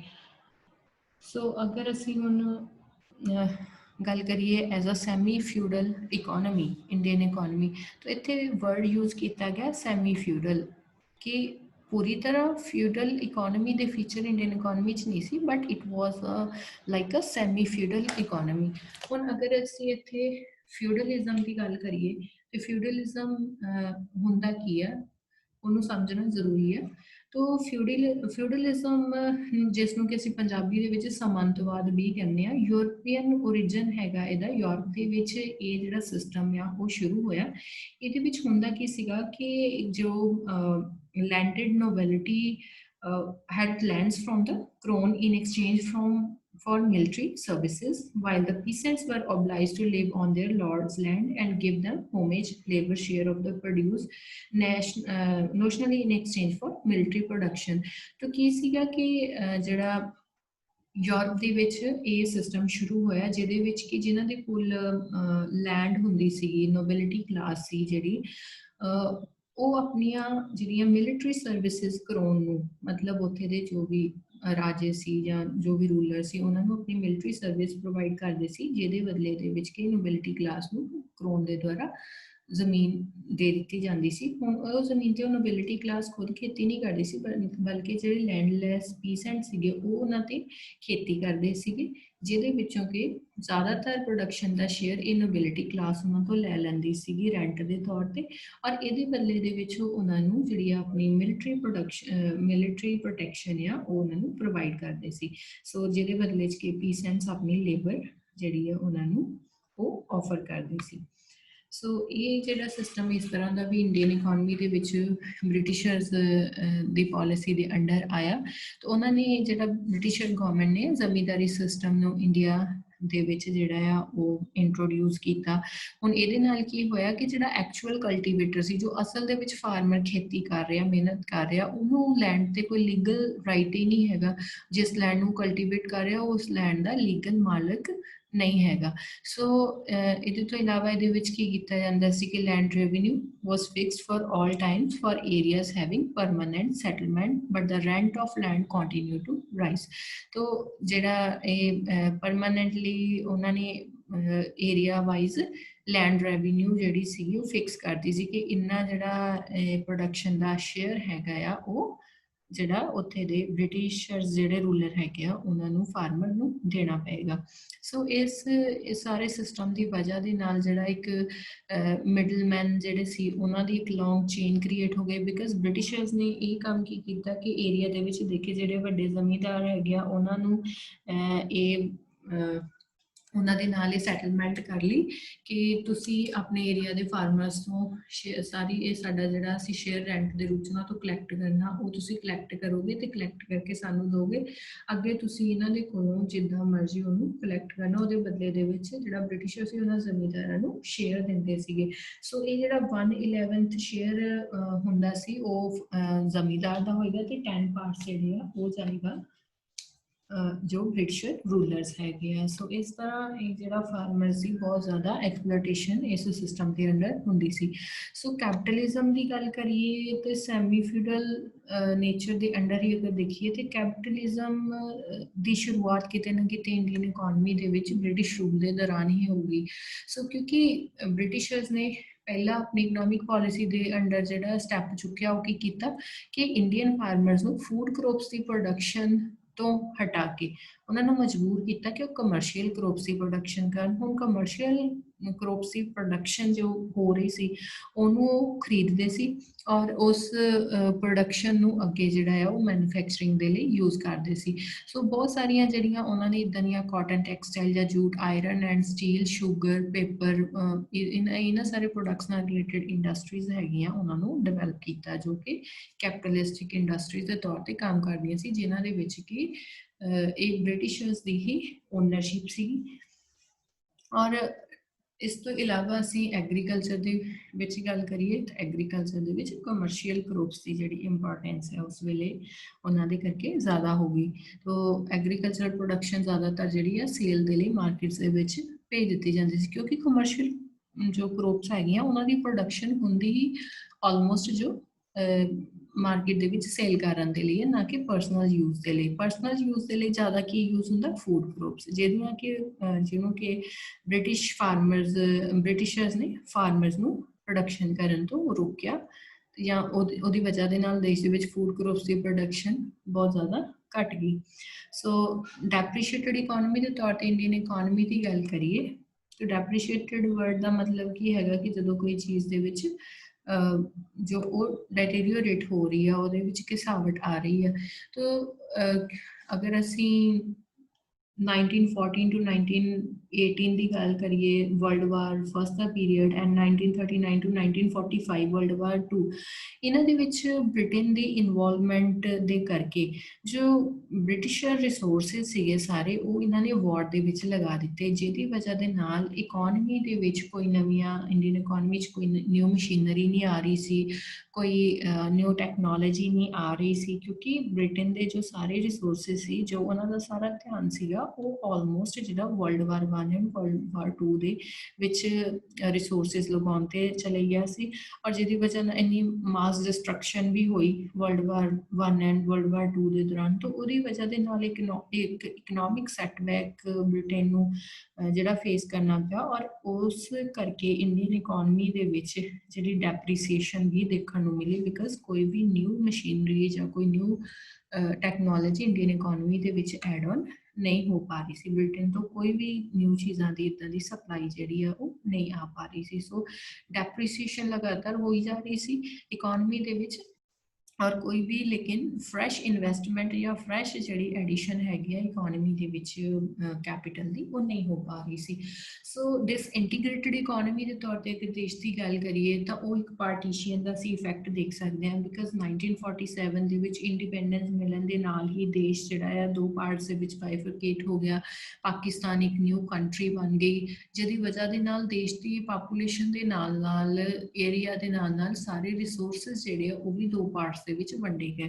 ਹੁਣ ਇਹਦੇ ਨਾਲ ਬਹੁਤ ਸਾਰੀਆਂ ਪ੍ਰੋਬਲਮਸ ਜਿਹੜੀਆਂ ਆ ਉਹ ਇੰਡੀਆ ਨੂੰ ਫੇਸ ਕਰਨੀਆਂ ਪਈਆਂ ਜਦੋਂ ਪਾਰਟੀਸ਼ਨ ਹੋਈ, ਤੇ ਅਗਰ ਅਸੀਂ ਦੇਖੀਏ ਫੂਡ ਪ੍ਰੋਬਲਮ ਅਰਾਈਜ਼ ਹੋਈਆਂ, ਕਿਉਂਕਿ ਪਾਰਟੀਸ਼ਨ ਦੇ ਕਰਕੇ ਜਿਹੜੀ 80% 82% ਦੇ ਲਗਭਗ ਪਾਪੂਲੇਸ਼ਨ ਉਹ ਇੰਡੀਆ ਦੇ ਵਿੱਚ ਆਈ, ਔਰ 82% ਪਾਪੂਲੇਸ਼ਨ ਦੇ ਨਾਲ ਨਾਲ ਜਿਹੜਾ ਸਾਨੂੰ ਜਿਓਗ੍ਰਾਫੀਕਲ ਏਰੀਆ ਮਿਲਿਆ ਉਹ ਮਿਲਿਆ 77%, ਸੋ ਪਾਪੂਲੇਸ਼ਨ ਜ਼ਿਆਦਾ ਸ਼ੇਅਰ ਸਾਨੂੰ ਮਿਲਿਆ, ਔਰ ਜੋ ਜਿਓਗ੍ਰਾਫੀਕਲ ਏਰੀਆ ਦੀ ਗੱਲ ਕਰੀਏ ਤਾਂ ਉਹਦੇ ਵਿੱਚ ਇੰਡੀਆ ਦਾ ਸ਼ੇਅਰ ਪਾਪੂਲੇਸ਼ਨ ਦੇ ਮੁਕਾਬਲੇ ਘੱਟ ਸੀ। ਔਰ ਇਹਦੇ ਤੋਂ ਇਲਾਵਾ ਇੱਕ ਜਿਹੜਾ ਬਹੁਤ ਵੱਡੇ ਚੇਂਜ ਇਸ ਪਾਰਟੀਸ਼ਨ ਦੇ ਦੌਰਾਨ ਸਾਨੂੰ ਦੇਖਣ ਨੂੰ ਮਿਲੀ ਕਿ ਜਿਹੜਾ ਇੰਡੀਆ ਦਾ main food grain producing area ਸੀਗਾ ਉਹ ਵੈਸਟ ਪਾਕਿਸਤਾਨ ਦੇ ਵਿੱਚ ਚਲੇ ਗਿਆ, ਜਿਹਦੇ ਕਰਕੇ ਇੰਡੀਆ ਦੇ ਵਿੱਚ ਜਿਹੜੀ ਫੂਡ ਦੀ ਐਕਿਊਟ ਸ਼ਾਰਟੇਜ ਉਸ ਵੇਲੇ ਦੇਖਣ ਨੂੰ ਮਿਲੀ। ਸੋ ਮੇਨਲੀ ਜਿਹੜੀ ਇਰੀਗੇਸ਼ਨ ਫੈਸਿਲਿਟੀ ਜਿੰਨੇ ਵੀ ਇੰਡੀਆ ਦੇ ਵਿੱਚ ਜੋ ਕੁਝ ਵੀ ਅਵੇਲੇਬਲ ਸੀ ਉਹ ਵੀ ਆਲਮੋਸਟ ਜਿਹੜੀ ਆ ਉਹ ਪਾਕਿਸਤਾਨ ਦੇ ਵਿੱਚ ਚਲੇ ਗਈ। ਤਾਂ ਵੈਸਟ ਪਾਕਿਸਤਾਨ ਦੇ ਵਿੱਚ ਹੀ ਲਗਭਗ ਇੰਡੀਆ ਦਾ 45% ਜਿਹੜਾ ਨੈਟ ਸੋਨ ਏਰੀਆ ਸੀਗਾ ਉਹ ਇੰਡੀਆ ਉਧਰ ਚਲੇ ਗਿਆ ਸ਼ੇਅਰ। ਸੋ ਇਸ ਤਰ੍ਹਾਂ ਵੈਸਟ ਪਾਕਿਸਤਾਨ ਜਿਹੜਾ ਸੀਗਾ ਉਹਦੇ ਵਿੱਚ ਫੂਡ ਪ੍ਰੋਡਕਸ਼ਨ ਜਿਹੜੀ ਸਰਪਲਸ ਹੋ ਗਈ ਤੇ ਇੰਡੀਆ ਦੇ ਵਿੱਚ ਫੂਡ ਦੀ ਡੈਫੀਸ਼ੀਐਂਸੀ ਹੋ ਗਈ। ਰॉ ਮਟੀਰੀਅਲ ਦੀ ਅਗਰ ਗੱਲ ਕਰੀਏ ਤਾਂ ਮੇਨ ਜਿਹੜੀਆਂ ਸਾਡੀਆਂ, ਕਿਉਂਕਿ ਇੱਕ ਤਾਂ ਐਗਰੀਕਲਚਰ ਦਾ ਜਿਹੜਾ ਮੇਨ ਪ੍ਰੋਡਕਟਿਵ ਏਰੀਆ ਸੀਗਾ ਉਹ ਪਾਕਿਸਤਾਨ 'ਚ ਚਲੇ ਗਿਆ। ਇਹਦੇ ਇਲਾਵਾ ਜੋ ਇੰਡੀਆ ਦੀਆਂ ਮੇਨ ਕੁਛ ਜਿਹਨਾਂ ਏਰੀਆਜ਼ ਦੇ ਵਿੱਚ ਇੰਡੀਆ ਦੇ ਜਿੱਦਾਂ ਵੈਸਟ ਬੰਗਾਲ ਸੀ ਉਹਨਾਂ ਦੇ ਵਿੱਚ ਕੁਛ ਜਿੰਨੀ ਕੁ ਵੀ ਇੰਡਸਟਰੀਜ਼ ਦੀ ਡਿਵੈਲਪਮੈਂਟ ਸੀ ਉਹ ਇੰਡਸਟਰੀਜ਼ ਵੀ ਉੱਧਰ ਚਲੇ ਗਈਆਂ, ਈਸਟ ਪਾਕਿਸਤਾਨ ਦੇ ਵਿੱਚ ਚਲੇ ਗਈਆਂ। ਤਾਂ ਜਿਹੜੀਆਂ ਇੰਡੀਆ ਦੀਆਂ ਟੈਕਸਟਾਈਲ ਕਾਟਨ ਟੈਕਸਟਾਈਲ ਇੰਡਸਟਰੀ ਸੀਗੀਆਂ ਉਹ ਜ਼ਿਆਦਾਤਰ ਗੁਜਰਾਤ ਮਹਾਰਾਸ਼ਟਰ ਦੇ ਵਿੱਚ ਲੋਕੇਟਡ ਸੀਗੀਆਂ, ਇਹ ਸਾਰੀਆਂ ਈਸਟ ਪਾਕਿਸਤਾਨ ਦੇ ਵਿੱਚ ਚਲੇ ਗਈਆਂ। ਤਾਂ ਇੰਡੀਆ ਦੇ ਵਿੱਚ ਰॉ ਮਟੀਰੀਅਲ ਦੀ ਵੀ ਜਿਹੜੀ ਇੱਥੇ ਸਾਨੂੰ ਸ਼ਾਰਟੇਜ ਆ ਉਹ ਦੇਖਣ ਨੂੰ ਮਿਲੀ। ਤਾਂ ਮਾਰਕੀਟ ਦੀ ਗੱਲ ਕਰੀਏ ਜੋ ਉਸ ਵੇਲੇ ਦੀਆਂ ਕੁਛ ਡਿਵੈਲਪਡ ਮਾਰਕੀਟ ਸੀਗੀਆਂ ਜਿੱਦਾਂ ਲਾਹੌਰ, ਕਰਾਚੀ ਵਗੈਰਾ, ਢਾਕਾ, ਇਸਲਾਮਾਬਾਦ, ਸਿੰਧ, ਇਹ ਸਾਰੀਆਂ ਮਾਰਕੀਟਸ ਵੀ ਪਾਕਿਸਤਾਨ ਦਾ ਪਾਰਟ ਬਣ ਗਈਆਂ। ਸੋ ਇੰਡੀਆ ਦੇ ਵਿੱਚ ਜਿਹੜਾ ਮਾਰਕੀਟ ਸੀਗੀ ਉਹ ਜ਼ਿਆਦਾ ਫਿਰ ਡਿਵੈਲਪ ਨਹੀਂ ਰਹੀ, ਜੋ ਵੀ ਡਿਵੈਲਪ ਮਾਰਕੀਟਸ ਸੀਗੀਆਂ ਉਹ ਪਾਕਿਸਤਾਨ ਦੇ ਸ਼ੇਅਰ ਦੇ ਵਿੱਚ ਚਲੇ ਗਈਆਂ। ਹੁਣ ਮਾਸਸ ਦੀ ਪਾਪੂਲੇਸ਼ਨ ਦੀ ਡਿਸਲੋਕੇਸ਼ਨ ਹੋਈ, ਉਸ ਏਰੀਆ ਤੋਂ ਇੰਡੀਆ ਦੇ ਵਿੱਚ ਲੋਕੀ ਮਾਈਗ੍ਰੇਟ ਹੋਏ, ਇੰਡੀਆ ਤੋਂ ਪਾਕਿਸਤਾਨ ਦੇ ਵਿੱਚ ਮਾਈਗ੍ਰੇਟ ਹੋਏ, ਬਹੁਤ ਸਾਰੇ ਰਿਲੀਫ ਕੈਂਪਸ ਦੇ ਵਿੱਚ ਲੋਕੀ ਰਹੇ ਟੈਂਪਰੇਰੀ ਸ਼ੈਲਟਰ ਲੈ ਕੇ। ਤਾਂ ਇਹ ਇੱਕ ਬਹੁਤ ਵੱਡਾ ਚੈਲੰਜ ਸੀ ਇੰਡੀਆ ਦੇ ਲਈ, ਤਾਂ ਬਹੁਤ ਜ਼ਿਆਦਾ ਡਿਸਟਰਕਸ਼ਨ ਜਿਹੜੀ ਉਹ ਹੋਈ। ਤਾਂ ਨਾਰਮਲੇਸੀ ਦੀ ਤਰਫ ਆਉਣ ਨੂੰ ਬਹੁਤ ਸਾਲ ਇੰਡੀਅਨ ਇਕੋਨਮੀ ਨੂੰ ਲੱਗ ਗਏ। ਤਾਂ बहुत ज़्यादा उस वेले जिहड़ा ਇਹ डिसलोकेशन हुई मासिस दी लोकां नूं अपने सैटल्ड जो भी उन्हां दा काम-कार सी ਜਾਂ अपने घर वगैरह छड्ड के एक जगह तो दूजी जगह ते मूव होना पिया और नवें सिरे तो एक अपनी जिहड़ी लाइफ नूं दोबारा स्टार्ट करना पिया। और रेलवे से ऊपर से अगर देखिए हुण इंडिया दे विच ब्रिटिशर्स ने जो रेलवेज़ दा नैटवर्क विछाया सी, हुण जदों देश दी वंड हो गई ते कई इस तरह के रूट सी जो कि अद्धे रूट जो पाकिस्तान ਦੇ ਵਿੱਚ ਚਲੇ ਗਏ ਜੋ ਕਿ ਕਲੋਜ਼ ਕਰਨੇ ਪਏ ਬਿਕਾਜ਼ ਦੋ ਕੰਟਰੀਜ਼ ਬਣ ਚੁੱਕੀਆਂ ਸੀ। ਤਾਂ ਉਹ ਰੇਲਵੇ ਰੂਟਸ ਦੇ ਵਿੱਚ ਜਿਹੜਾ ਇਹ ਵੰਡ ਹੋ ਜਾਂਦੇ ਕਰਕੇ ਬਹੁਤ ਸਾਰੇ ਨਵੇਂ ਰੂਟਸ ਫਿਰ ਬਣਾਉਣ ਦੀ ਲੋੜ ਪਈ ਔਰ ਜਿਹਦੀ ਵਜ੍ਹਾ ਦੇ ਨਾਲ ਇੰਡੀਆ ਦੇ ਵਿੱਚ ਸਮਾਨ ਇੱਕ ਜਗ੍ਹਾ ਤੋਂ ਦੂਸਰੀ ਜਗ੍ਹਾ ਟਰਾਂਸਪੋਰਟ ਕਰਨਾ ਜਾਂ ਜੋ ਪ੍ਰੋਡਕਟਸ ਬਣ ਰਹੇ ਆ ਜਾਂ ਰॉ ਮਟੀਰੀਅਲ ਆ ਉਹਦੀ ਮੂਵਮੈਂਟ ਦੇ ਵਿੱਚ ਬਹੁਤ ਜ਼ਿਆਦਾ ਪ੍ਰੋਬਲਮ ਇੰਡੀਆ ਦੇ ਵਿੱਚ ਗੁੱਡਸ ਦੇ ਲਈ ਵੀ ਤੇ ਪੈਸੰਜਰਸ ਨੂੰ ਵੀ ਪ੍ਰੋਬਲਮ ਫੇਸ ਕਰਨੀ ਪਈ। ਇਹਦੇ ਤੋਂ ਇਲਾਵਾ ਜਦੋਂ ਇੰਡੀਪੈਂਡੈਂਸ ਮਿਲੀ ਤਾਂ ਇੰਡੀਆ ਤੇ ਕੁਝ ਆਊਟਸਟੈਂਡਿੰਗ ਡੈਟ ਸੀ, ਇੰਡੀਆ ਤੇ ਕਰਜ਼ਾ ਸੀ। ਹੁਣ ਉਸ ਕਰਜ਼ੇ ਨੂੰ ਵੀ ਦੋ ਪਾਰਟਸ ਦੇ ਵਿੱਚ ਵੰਡਿਆ ਜਾਣਾ ਸੀ ਪਾਕਿਸਤਾਨ ਤੇ ਇੰਡੀਆ ਦੇ ਵਿੱਚ। लेकिन पार्टीशन के टाइम पे पाकिस्तान ने अपना ही पक्ष रखा कि असी एक न्यूली डिवेलप्ड न्यूली जी बिल्ड कंट्री आ नवी कंट्री एस्टैबलिश हुई है तो जिदे करके असी अजे अपना ये कर्जा आ वो नहीं दे सकते लेकिन असी इन फ्यूचर ये लौटा देवांगे। सो इंडिया के उपर वो पाकिस्तान के हिस्से का जो डैट सीगा ਉਹਦਾ बर्डन भी इंडिपेंडेंस के टाइम पे आ गया। सो ਇਹਦੇ ਤੋਂ ਇਲਾਵਾ industrial units and residential areas ਵੀ ਜਿਹੜੇ ਬਹੁਤ ਸਾਰੇ ਡਿਵੈਲਪਡ ਏਰੀਆ ਸੀਗੇ ਉਹ ਦੂਸਰੇ ਪਾਸੇ ਚਲੇ ਗਏ। ਬਾਰਡਰ ਏਰੀਆਜ਼ ਦੇ ਵਿੱਚ ਡਿਸਟਰਬੈਂਸ ਸ਼ੁਰੂ ਹੋ ਗਈ ਜਿਹਦੀ ਵਜ੍ਹਾ ਦੇ ਨਾਲ ਬਹੁਤ ਜ਼ਿਆਦਾ ਡਿਸਟਰਕਸ਼ਨ ਹੋਈ। So normal life and normal economic activity ਸ਼ੁਰੂ ਹੋਣ ਦੇ ਲਈ ਇੱਕ ਲੰਬਾ ਟਾਈਮ ਇੰਡੀਅਨ ਇਕੋਨਮੀ ਨੂੰ ਉਡੀਕ ਕਰਨੀ ਪਈ। ਸਕਿਲਡ ਆਰਟੀਜ਼ਨ ਜਿਹੜੇ ਸੀਗੇ ਉਹ ਜ਼ਿਆਦਾਤਰ ਮੁਸਲਿਮਸ ਸੀਗੇ ਜਿੱਦਾਂ ਵੀਵਰਸ ਸੀਗੇ ਜਾਂ ਕਰਾਫਟਸਮੈਨ ਸੀਗੇ ਇੰਡਸਟਰੀ 'ਚ ਕੰਮ ਕਰਦੇ ਸੀ ਉਹ ਜ਼ਿਆਦਾਤਰ ਮੁਸਲਿਮ ਸੀ ਜੋ ਕਿ ਕੰਟਰੀ ਦੀ ਪਾਰਟੀਸ਼ਨ ਤੋਂ ਬਾਅਦ ਪਾਕਿਸਤਾਨ ਚਲੇ ਗਏ। ਈਸਟ ਜਾਂ ਵੈਸਟ ਪਾਕਿਸਤਾਨ ਦੇ ਵਿੱਚ ਉਹ ਮਾਈਗ੍ਰੇਟ ਹੋ ਗਏ ਜਿਹਦੇ ਕਰਕੇ ਇੰਡੀਆ ਦੇ ਵਿੱਚ ਸਕਿਲਡ ਵਰਕਰਸ ਦੀ ਵੀ ਇੱਕ ਜਿਹੜੀ ਬਹੁਤ ਘਾਟ ਸੀ ਉਹ ਦੇਖਣ ਨੂੰ ਮਿਲੀ। ਸੋ ਇਹਦੇ ਤੋਂ ਇਲਾਵਾ ਉਸ ਟਾਈਮ ਤੇ ਜੋ ਰਾਈਟਸ ਹੋਏ ਕਮਿਊਨਲ ਰਾਈਟਸ ਉਹਦੀ ਵਜ੍ਹਾ ਦੇ ਨਾਲ ਬਹੁਤ ਜ਼ਿਆਦਾ violence and blood shed India ਨੂੰ ਜਿਹੜਾ ਉਹ ਫੇਸ ਕਰਨਾ ਪਿਆ ਜਿਹਦੇ ਕਰਕੇ ਬਹੁਤ ਜ਼ਿਆਦਾ ਇੱਕ ਵੈਲਥ ਦਾ ਵੀ ਔਰ ਹਿਊਮਨ ਲਾਈਫਸ ਦਾ ਵੀ ਨੁਕਸਾਨ ਜੋ ਹੈ ਉਹ ਸਾਡੇ ਦੇਸ਼ ਨੂੰ ਉਠਾਉਣਾ ਪਿਆ। ਔਰ ਇੰਡੀਪੈਂਡੈਂਸ ਤੋਂ ਪਹਿਲਾਂ ਦੀ ਅਗਰ ਗੱਲ ਕਰੀਏ ਤਾਂ ਜ਼ਿਆਦਾ ਸਾਡਾ ਜੋ ਬ੍ਰਿਟਿਸ਼ ਰੂਲ ਦੇ ਦੌਰਾਨ ਟ੍ਰੇਡਿੰਗ ਸੀ ਆਲਮੋਸਟ ਟ੍ਰੇਡਿੰਗ ਜਿਹੜੀ ਸੀਗੀ ਫੋਰਨ ਟ੍ਰੇਡ ਉਹ ਬ੍ਰਿਟੇਨ ਦੇ ਨਾਲ ਸੀ ਜਾਂ ਉਹਨਾਂ ਕੰਟਰੀਜ਼ ਦੇ ਨਾਲ ਜਿੱਥੇ ਕਿ ਬ੍ਰਿਟੇਨ ਦੀਆਂ ਜੋ ਕੰਟਰੀਜ਼ ਬ੍ਰਿਟੇਨ ਦੀਆਂ ਕਲੋਨੀ ਸੀ। ਲੇਕਿਨ ਪਾਰਟੀਸ਼ਨ ਤੋਂ ਬਾਅਦ ਜਿਹੜਾ ਆ ਉਹ ਇੰਡੀਆ ਦਾ ਐਕਸਪੋਰਟ ਦਾ ਜਿਹੜਾ ਕੰਪੋਜੀਸ਼ਨ ਆ ਉਹ ਬਿਲਕੁਲ ਬਦਲ ਗਈ। ਅਸੀਂ ਜੋ ਆਫਟਰ ਪਾਰਟੀਸ਼ਨ ਸੀ ਉਹ ਇੰਡੀਆ ਨੂੰ ਜਿਹੜੀਆਂ ਚੀਜ਼ਾਂ ਦੀ ਅਸੀਂ ਪ੍ਰੋਡਕਸ਼ਨ ਇੰਡੀਪੈਂਡੈਂਸ ਤੋਂ ਪਹਿਲੇ ਖੁਦ ਕਰਦੇ ਸੀ ਉਹ ਕਿਉਂਕਿ ਦੂਸਰੇ ਦੇਸ਼ ਦੇ ਵਿੱਚ ਉਹਨਾਂ ਚੀਜ਼ਾਂ ਦੀਆਂ ਇੰਡਸਟਰੀ ਚਲੇ ਗਈਆਂ ਜਾਂ ਉਹ ਪ੍ਰੋਡਿਊਸਿੰਗ ਏਰੀਆ ਦੂਸਰੀ ਕੰਟਰੀ 'ਚ ਚਲੇ ਗਿਆ ਜਿਹਦੀ ਵਜ੍ਹਾ ਦੇ ਨਾਲ ਇੰਡੀਆ ਨੂੰ ਮਜਬੂਰ ਹੋਣਾ ਪਿਆ ਇਹੀ ਸੇਮ ਪ੍ਰੋਡਕਟਸ ਨੂੰ ਇੰਪੋਰਟ ਕਰਨ ਦੇ ਲਈ। ਤਾਂ ਕਿੱਥੇ ਅਸੀਂ ਉਹ ਚੀਜ਼ਾਂ ਐਕਸਪੋਰਟ ਕਰਦੇ ਸੀ ਹੁਣ ਇੰਡੀਆ ਨੂੰ ਉਹ ਚੀਜ਼ਾਂ ਇੰਡੀਪੈਂਡੈਂਸ ਤੋਂ ਬਾਅਦ ਆਪਣੇ ਲਈ ਇੰਪੋਰਟ ਕਰਨੀਆਂ ਪੈ ਰਹੀਆਂ ਸੀ। ਸੋ ਇਸ ਤੋਂ ਇਲਾਵਾ ਕਲੋਨੀਅਲ ਇਕੋਨਮੀ ਦੇ ਫੀਚਰ ਸੀਗੇ ਕਿਉਂਕਿ ਇੰਡੀਆ ਇੱਕ ਇੰਨਾ ਲੰਬਾ ਟਾਈਮ ਕਲੋਨੀ ਰਿਹਾ ਬ੍ਰਿਟੇਨ ਦੀ। ਸੋ ਉਹਦੇ ਕਰਕੇ ਅਸੀਂ ਜਿਹੜਾ ਦੇਖਦੇ ਹਾਂ ਕਿ ਕਿੰਨੀ ਜ਼ਿਆਦਾ ਬ੍ਰਿਟੇਨ ਨੇ ਆਪਣੇ ਇੰਟਰਸਟ ਨੂੰ ਪੂਰਾ ਕਰਨ ਦੇ ਲਈ ਇੰਡੀਅਨ ਇਕੋਨਮੀ ਨੂੰ ਕਿਸ ਤਰ੍ਹਾਂ ਸਾਡੀ ਐਕਸਪਲੋਇਟ ਕੀਤਾ ਔਰ ਕਿਸ ਤਰ੍ਹਾਂ ਜਿਹੜੀ ਡੋਮੈਸਟਿਕ ਇੰਡਸਟਰੀ ਸੀਗੀ ਉਹਦੇ ਤੇ ਇੰਨੇ ਹੈਵੀ ਟੈਕਸਿਸ ਲਗਾਏ ਗਏ ਤਾਂ ਕਿ ਇੰਡੀਅਨ ਇਕੋਨਮੀ ਜਿਹੜੀ ਆ ਉਹ ਡਿਵੈਲਪ ਨਾ ਕਰ ਸਕੇ। ਬ੍ਰਿਟੇਨ ਦੀ ਇੰਡਸਟਰੀ ਦੁਆਰਾ ਬਣਾਏ ਗਏ ਪ੍ਰੋਡਕਟਸ ਨੂੰ ਖਰੀਦਣ ਦੇ ਲਈ ਇੰਡੀਅਨਸ ਨੂੰ ਮਜਬੂਰ ਕੀਤਾ ਜਾਂਦਾ ਸੀ। ਸੋ ਇਹ ਸਾਰੀਆਂ ਕਰੋਪਸ ਦੇ ਵਿੱਚ ਅਸੀਂ ਦੇਖਦੇ ਹਾਂ ਕਿ ਫੂਡ ਕਰੋਪਸ ਤੋਂ ਕਮਰਸ਼ੀਅਲ ਕਰੋਪਸ ਦੀ ਪ੍ਰੋਡਕਸ਼ਨ ਦੇ ਵੱਲ ਇਹਨਾਂ ਨੇ ਜੋ ਹੈ ਉਹ ਟ੍ਰਾਂਜ਼ਿਟ ਕਰ ਦਿੱਤਾ ਇਕੋਨਮੀ ਨੂੰ। ਤਾਂ ਇਸ ਤਰ੍ਹਾਂ ਸਾਰੇ ਇਹ ਜਿਹੜੇ ਕਈ ਕਾਰਨ ਅਸੀਂ ਕਲੋਨੀਅਲ ਇਕੋਨਮੀ ਦੇ ਫੀਚਰ ਵੀ ਇੰਡੀਅਨ ਇਕੋਨਮੀ 'ਚ ਦੇਖ ਸਕਦੇ ਹਾਂ ਜਿਹਦੇ ਕਰਕੇ ਜਿਹੜਾ ਜਿਹੜੇ ਸਾਡੇ ਵਿਲੇਜਸ ਜੋ ਕਿ ਕਦੇ ਸੈਲਫ ਸਸਟੇਨਿੰਗ ਸੀਗੇ ਜਿਹੜੇ ਕਿ ਆਤਮ ਨਿਰਭਰ ਸੀਗੇ ਬੇਸ਼ੱਕ ਚਲੋ ਐਗਰੀਕਲਚਰ ਬੈਕਵਰਡ ਸੀ ਲੇਕਿਨ ਲੋਕੀ ਆਪਣੇ ਗੁਜ਼ਾਰੇ ਜੋਗਾ ਪ੍ਰੋਡਿਊਸ ਕਰਦੇ ਸੀ ਔਰ ਉਹਦੇ ਨਾਲ ਆਪਣਾ ਜਿਹੜਾ ਲਾਈਵਲੀਹੁੱਡ ਦਾ ਉਹਨਾਂ ਦਾ ਜ਼ਰੀਆ ਬਣਿਆ ਹੋਇਆ ਸੀ।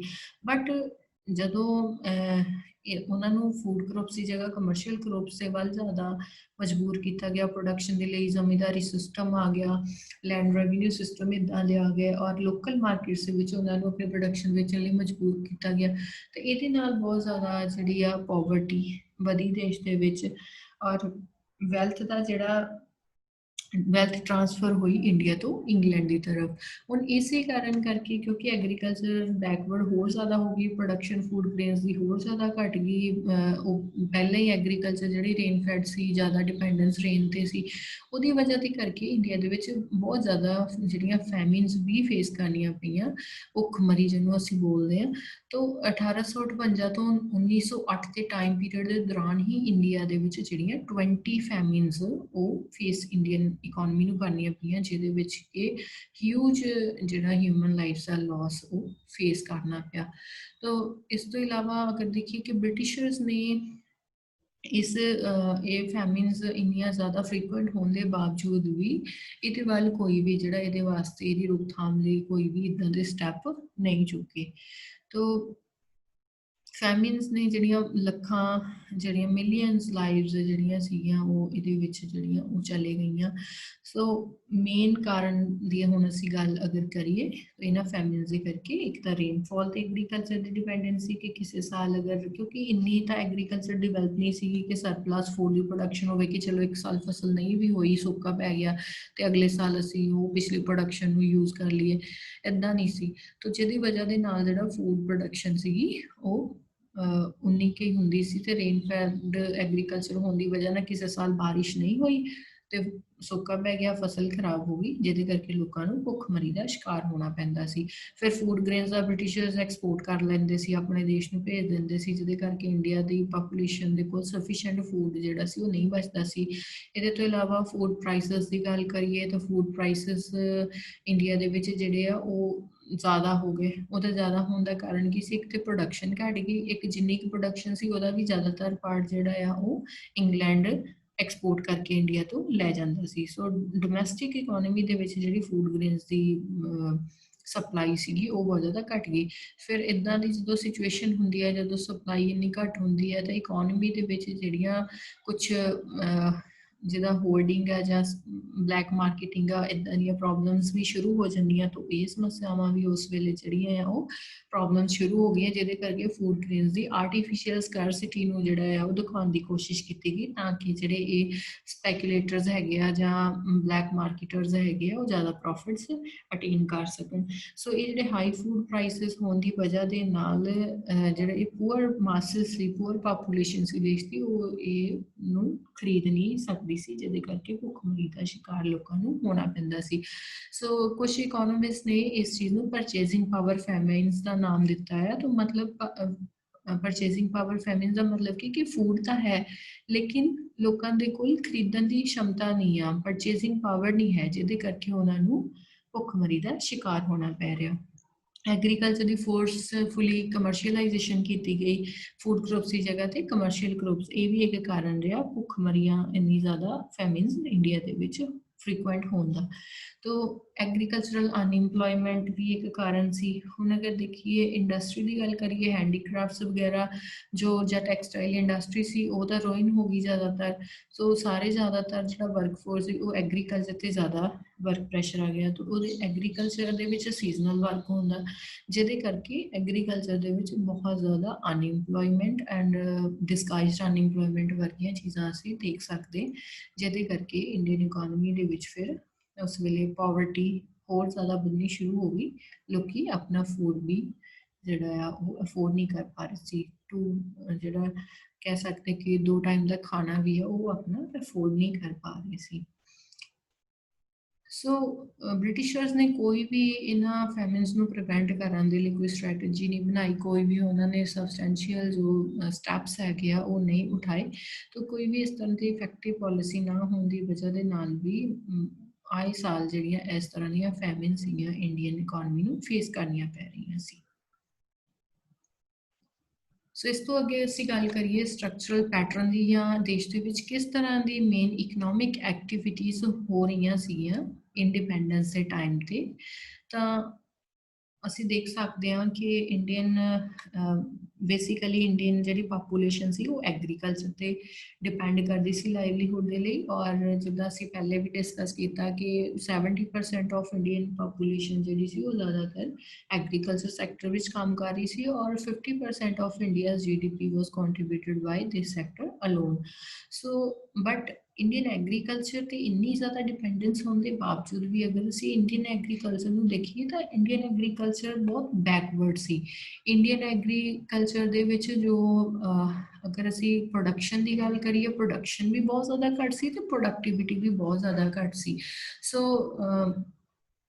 ਸਿਰਫ ਜਿਹੜਾ ਲੈਂਡ ਦੀ ਗੱਲ ਕਰੀਏ 1947 ਦੇ ਵਿੱਚ ਦੇਸ਼ ਦੇ ਵਿੱਚ 13 crore hectare of land he cultivation ਉਹਦੀ ਹੋ ਰਹੀ ਸੀ, ਬਾਕੀ ਸਾਰੀ ਜਿਹੜੀ ਆ ਉਹ ਨਾਨ ਕਲਟੀਵੇਟਡ ਲੈਂਡ ਸੀ। ਸੋ ਉਹਦੇ ਵਿੱਚ ਇੰਨੀ ਘੱਟ ਲੈਂਡ ਕਿਉਂਕਿ ਕਲਟੀਵੇਟ ਕੀਤੀ ਜਾ ਰਹੀ ਸੀ, ਜਿਹਦੇ ਕਰਕੇ ਪ੍ਰੋਡਕਸ਼ਨ ਵੀ ਬਹੁਤ ਘੱਟ ਸੀ, ਜਿਹਦੇ ਵਿੱਚ ਕਿ ਅਗਰ ਅਸੀਂ ਫੂਡ ਗ੍ਰੇਨਸ ਦੀ ਪ੍ਰੋਡਕਸ਼ਨ ਦੀ ਗੱਲ ਕਰੀਏ ਤਾਂ that was merely 527 lakh tons, of which 64 lakh tons were of wheat and 170 lakh tons of rice. So agriculture बहुत backward सी। So कोई modern facilities नहीं, जिस तरह ਅੱਜ ਅਸੀਂ ਟਿਊਬਵੈਲਸ ਮਸ਼ੀਨਰੀ ਦੇਖਦੇ ਹਾਂ, ਟਰੈਕਟਰਸ ਵਗੈਰਾ, तो इदा ਦਾ कुछ भी नहीं सी। ओल्ड मैथड्स ਸੀਗੇ ਕਲਟੀਵੇਸ਼ਨ ਦੇ, तो प्रोडक्टिविटी ਜਿਹਦੇ ਕਰਕੇ ਲਗਾਤਾਰ ਬਹੁਤ ਘੱਟ ਬਣੀ ਰਹੀ। ਅਗਰ ਅਸੀਂ ਉਸ ਟਾਈਮ ਤੇ ਵੀ ਹੋਰ ਕੰਟਰੀਜ਼ ਦੇ ਨਾਲ ਜਿਹੜੀਆਂ ਕਿ ਐਸ ਦੇ ਡਿਵੈਲਪ ਨੇਸ਼ਨਸ ਹੈਗੇ ਉਹਨਾਂ ਨਾਲ ਕੰਪੇਅਰ ਕਰਕੇ ਦੇਖੀਏ ਤਾਂ ਪ੍ਰੋਡਕਟਿਵਿਟੀ ਇੰਡੀਆ ਦੇ ਵਿੱਚ ਬਹੁਤ ਜ਼ਿਆਦਾ ਘੱਟ ਸੀ। ਸੋ ਐਗਰੀਕਲਚਰਲ ਜਿਹੜੀਆਂ ਇਨਪੁਟਸ ਸੀਗੀਆਂ ਉਹਨਾਂ ਦੀ ਬਹੁਤ ਘੱਟ ਯੂਟੀਲਾਈਜੇਸ਼ਨ ਹੋ ਰਹੀ ਸੀ, ਉਹਨਾਂ ਦਾ ਯੂਜ਼ ਬਹੁਤ ਘੱਟ ਹੋ ਰਿਹਾ ਸੀਗਾ। ਕੋਈ ਮਾਡਰਨ ਅੱਜ ਕੱਲ੍ਹ ਜਿੱਦਾਂ ਅਸੀਂ ਹਾਈ ਯੀਲਡ ਵੈਰਾਈਟੀ ਸੀਡਸ ਦੀ ਯੂਜ਼ ਦੇਖਦੇ ਹਾਂ ਜਾਂ ਫਰਟੀਲਾਈਜ਼ਰਸ ਦੇਖਦੇ ਹਾਂ ਜਾਂ ਕੋਈ ਪੈਸਟੀਸਾਈਡਸ ਵਗੈਰਾ, ਇੱਦਾਂ ਦਾ ਕੁਛ ਵੀ modern methods of production use ਨਹੀਂ ਕੀਤੇ ਜਾਂਦੇ ਸੀ ਉਸ ਵਕਤ। ਔਰ ਕਮਰਸ਼ੀਅਲਾਈਜੇਸ਼ਨ ਫਾਰਮ ਐਗਰੀਕਲਚਰ ਦੀ ਹੋ ਚੁੱਕੀ ਸੀ। ਬ੍ਰਿਟਿਸ਼ਰ ਨੇ ਕਮਰਸ਼ੀਅਲ ਗਰੁੱਪਸ ਜਿੱਦਾਂ ਕਿ ਇੰਡੀਗੋ, ਨੀਲ ਜਿਹਨੂੰ ਬੋਲਦੇ ਹਾਂ ਅਸੀਂ, ਜਾਂ ਕਾਟਨ ਜਾਂ ਕਾਫੀ, ਟੀ, ਇੱਦਾਂ ਦੀਆਂ ਚੀਜ਼ਾਂ ਦੀ ਜਿਹੜੀ ਆ ਉਹ ਇਹਨਾਂ ਫਰੂਟਸ ਦੀ ਪ੍ਰੋਡਕਸ਼ਨ ਕਰਨ ਦੇ ਲਈ ਫਾਰਮਰਸ ਨੂੰ ਮਜਬੂਰ ਕੀਤਾ। ਲੈਂਡ ਟੈਨਿਓਰ ਸਿਸਟਮ, ਜਿਹਦੇ ਵਿੱਚ ਕਿ ਜ਼ਮੀਂਦਾਰੀ ਸਿਸਟਮ, ਮਾਹਲਵਾੜੀ ਸਿਸਟਮ, ਰਿਓਤਵਾੜੀ ਸਿਸਟਮ, ਇਹ ਵਾਲੇ ਸਿਸਟਮ ਸੀਗੇ ਉਹ ਚੱਲਦੇ ਸੀ, ਜਿਹਦੇ ਕਰਕੇ ਮਿਡਲਮੈਨ ਬਹੁਤ ਜ਼ਿਆਦਾ ਵਿੱਚ ਇਨਵੋਲਵ ਹੋ ਗਏ। ਜਿਹੜਾ ਅਸਲ ਦੇ ਵਿੱਚ ਫਾਰਮਰ ਕਲਟੀਵੇਸ਼ਨ ਕਰਦਾ ਸੀ ਉਹ ਲੈਂਡ ਦਾ ਓਨਰ ਨਹੀਂ ਸੀਗਾ, ਔਰ ਉਹਨੂੰ ਲੈਂਡ ਜਿੰਨੀ ਵੀ ਪ੍ਰੋਡਕਸ਼ਨ ਹੁੰਦੀ ਸੀ ਉਹਦਾ ਬਹੁਤ ਇੱਕ ਛੋਟਾ ਸ਼ੇਅਰ ਮਿਲਦਾ ਸੀ। ਬਾਕੀ ਸਾਰੇ ਦਾ ਸਾਰਾ ਜਿਹੜਾ ਸ਼ੇਅਰ ਆ ਉਹ ਜਿਹੜੇ ਜ਼ਮੀਂਦਾਰ ਸੀਗੇ ਜਾਂ ਬ੍ਰਿਟਿਸ਼ਰ ਸੀਗੇ ਉਹਨਾਂ ਦੇ ਕੋਲੋਂ ਲੈ ਲੈਂਦੇ ਸੀਗੇ। ਸੋ ਇਸ ਤਰ੍ਹਾਂ ਜਿਹੜਾ ਇੱਕ ਐਕਚੁਅਲ ਕਲਟੀਵੇਟਰ ਸੀਗਾ ਉਹਦੀ ਕੰਡੀਸ਼ਨ ਬਹੁਤ ਜ਼ਿਆਦਾ ਪੂਅਰ ਸੀ। ਸੋ ਇਸ ਰੂਰਲ ਇੰਡੈਟਡਨੈਸ ਦੀ ਪ੍ਰੋਬਲਮ ਅਗਰ ਅਸੀਂ ਦੇਖੀਏ ਤੇ ਕਿਉਂਕਿ ਫਾਰਮਰਸ ਇੰਨੇ ਜ਼ਿਆਦਾ ਪੂਅਰ ਸੀਗੇ, ਆਪਣਾ ਜਿਹੜਾ ਇਹ ਤਾਂ ਨਹੀਂ ਸੀਗਾ ਕਿ ਇੰਨੀ ਕਰੋਪਤਾ ਹੁੰਦੀ ਨਹੀਂ ਸੀ ਕਿ ਉਹ ਪੂਰਾ ਸਾਲ ਜਿਹੜਾ ਕੁਛ ਸੇਵਿੰਗ ਸਾਲ ਦੇ ਲਈ ਕਰਕੇ ਰੱਖ ਸਕਣ, ਜਿਹਦੇ ਨਾਲ ਉਹਨਾਂ ਦਾ ਪੂਰਾ ਸਾਲ ਜਿਹੜਾ ਆ ਉਹ ਰੋਜ਼ੀ ਰੋਟੀ ਚੱਲਦੀ ਰਹੇ। ਤਾਂ ਜਿਹਦੀ ਵਜ੍ਹਾ ਦੇ ਨਾਲ ਫਿਰ ਫਾਰਮਰਸ ਨੂੰ ਜਿਹੜਾ ਕਰਜ਼ਾ ਲੈਣਾ ਪੈਂਦਾ ਸੀਗਾ। ਸੋ ਲੈਂਡ ਦਾ ਵੀ ਰੈਂਟ ਉਹਨਾਂ ਨੇ ਦੇਣਾ, ਔਰ ਪ੍ਰੋਡਕਟਿਵਿਟੀ ਘੱਟ, ਐਗਰੀਕਲਚਰ ਦੀ ਪ੍ਰੋਡਕਸ਼ਨ ਵੀ ਘੱਟ, ਔਰ ਉਹਦਾ ਵੀ ਜਿੰਨਾ ਜ਼ਿਆਦਾ ਸ਼ੇਅਰ ਜ਼ਮੀਂਦਾਰ ਨੇ ਲੈ ਜਾਣਾ। ਤਾਂ ਇਹ ਸਾਰੀਆਂ ਚੀਜ਼ਾਂ ਦੇ ਕਰਕੇ ਉਹਨੂੰ ਆਪਣੇ ਜਿਹੜਾ ਗੁਜ਼ਾਰਾ ਚਲਾਉਣ ਦੇ ਲਈ ਕਰਜ਼ੇ ਲੈਣੇ ਪੈਂਦੇ ਸੀ ਮਨੀ ਲੈਂਡਰਸ ਦੇ ਕੋਲੋਂ।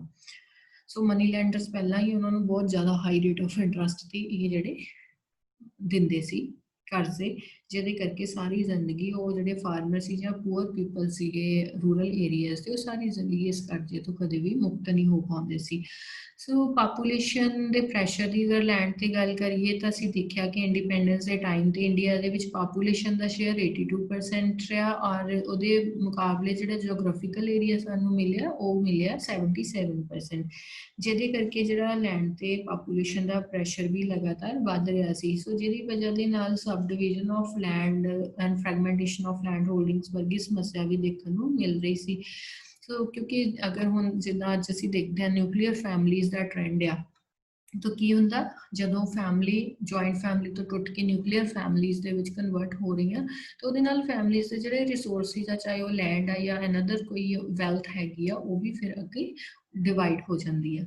सो इस तरह लैंड भी फिर सब डिवाइड हो रही सी अगे अगे, और फ्रैगमेंटेड लैंड, इंडियन लैंड की एक होर बहुत बड़ी प्रॉब्लम हैगी कि इंडिया के विच जिहड़ियां लैंड होल्डिंग्स वो फ्रैगमेंटेड आ। सपोज एक फार्मर के कोल हैगी ते 2 हैक्टेयर लैंड है या 4 हैक्टेयर है, लेकिन हैगी वो फ्रैगमेंटेड, कोई टुकड़ा किते आ, कोई थोड़ी जी जमीन किते आ, कोई थोड़ी जी किते, जिहदे करके वो कोई एक लैंड का पीस नहीं हैगा जिहदे ते वो लार्ज स्केल ते फार्मिंग कर सके।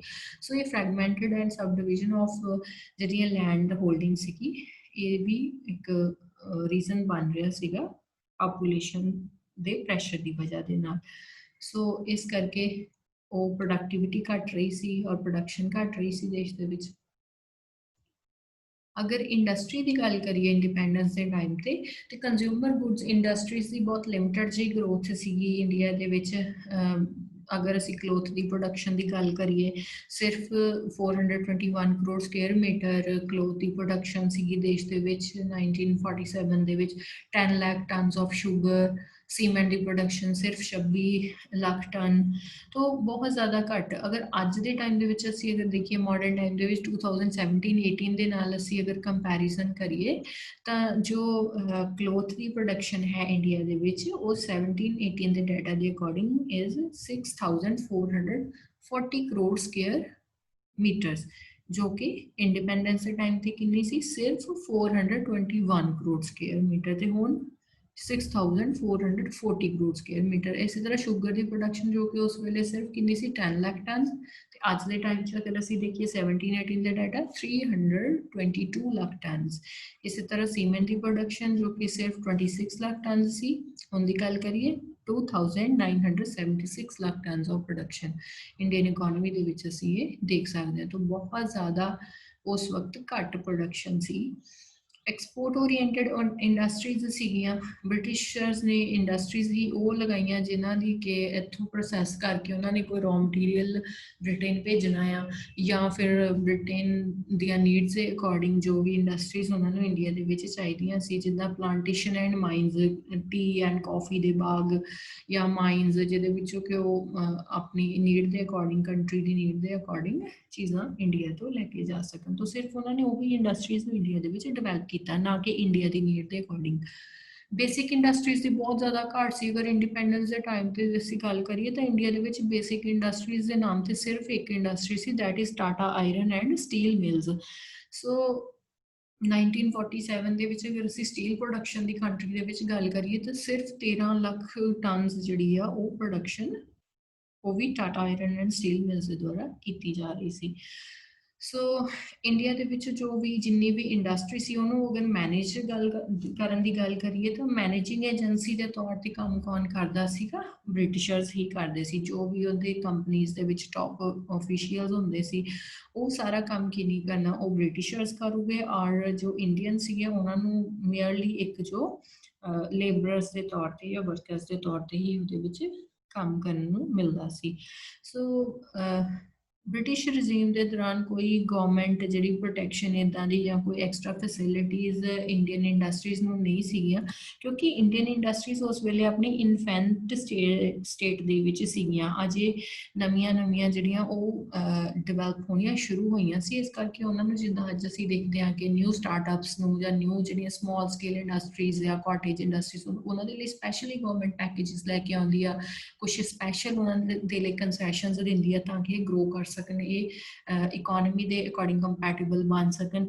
लेकिन उस वक्त इदा की गवर्नमेंट के वालों इंडियन जो इकोनॉमी के छोटिया मोटिया इंडस्ट्रीज डिवेलप हो रही सी, उन्होंने कोई भी इस तरह की जी उन्होंने वालों प्रोटैक्शन सी ब्रिटिशर्स के द्वारा नहीं दी गई, जिहदे करके ज़्यादा डिवेलप नहीं हो पा रही सी। इहदे तो इलावा टैरिफ पॉलिसी बाइज्ड सी, जदों तो इंडिया तो कुछ समान लैके जाना है तो वो जिहड़ियां टर्म्स ऑफ ट्रेड आ उन्होंने अपने फेवर च रखिया सी, तो सस्ता समान लैके जाना, और जो इंडियंस नूं अपनियां चीज़ां बेचनियां हैगियां वो महंगे रेट के उपर बेचनियां। तो ये तो इलावा जो भी की पोस्ट होंदियां सी इंडस्ट्रीज दे विच, वो सारियां ब्रिटिशर्स नूं मिलदियां सी और हाई सैलरीज के उपर, ते इंडियंस नूं मेयरली एक जिहड़ा वर्कर्स के तौर पर रखा जाता सी, लेबरर्स के तौर पर, तो उन्होंने कोई फैसिलिटीज़ देन या हाई सैलरीज पे करन दे वल कोई भी इदां दा एफर्ट ब्रिटिशर्स के द्वारा नहीं किया जाता सी। Cottage and small scale industries ਦੀ ਗੱਲ ਕਰੀਏ ਤਾਂ ਇੰਡੀਆ ਦੇ ਜਿਹੜਾ ਆਰਟਿਸਟਿਕ ਪ੍ਰੋਡਕਸ਼ਨ ਸੀ, ਆਰਟਿਸਟਿਕ ਵਰਕ ਸੀਗਾ ਇੰਡੀਆ ਦਾ, ਉਹ ਵਰਲਡ ਫੇਮਸ ਸੀਗਾ।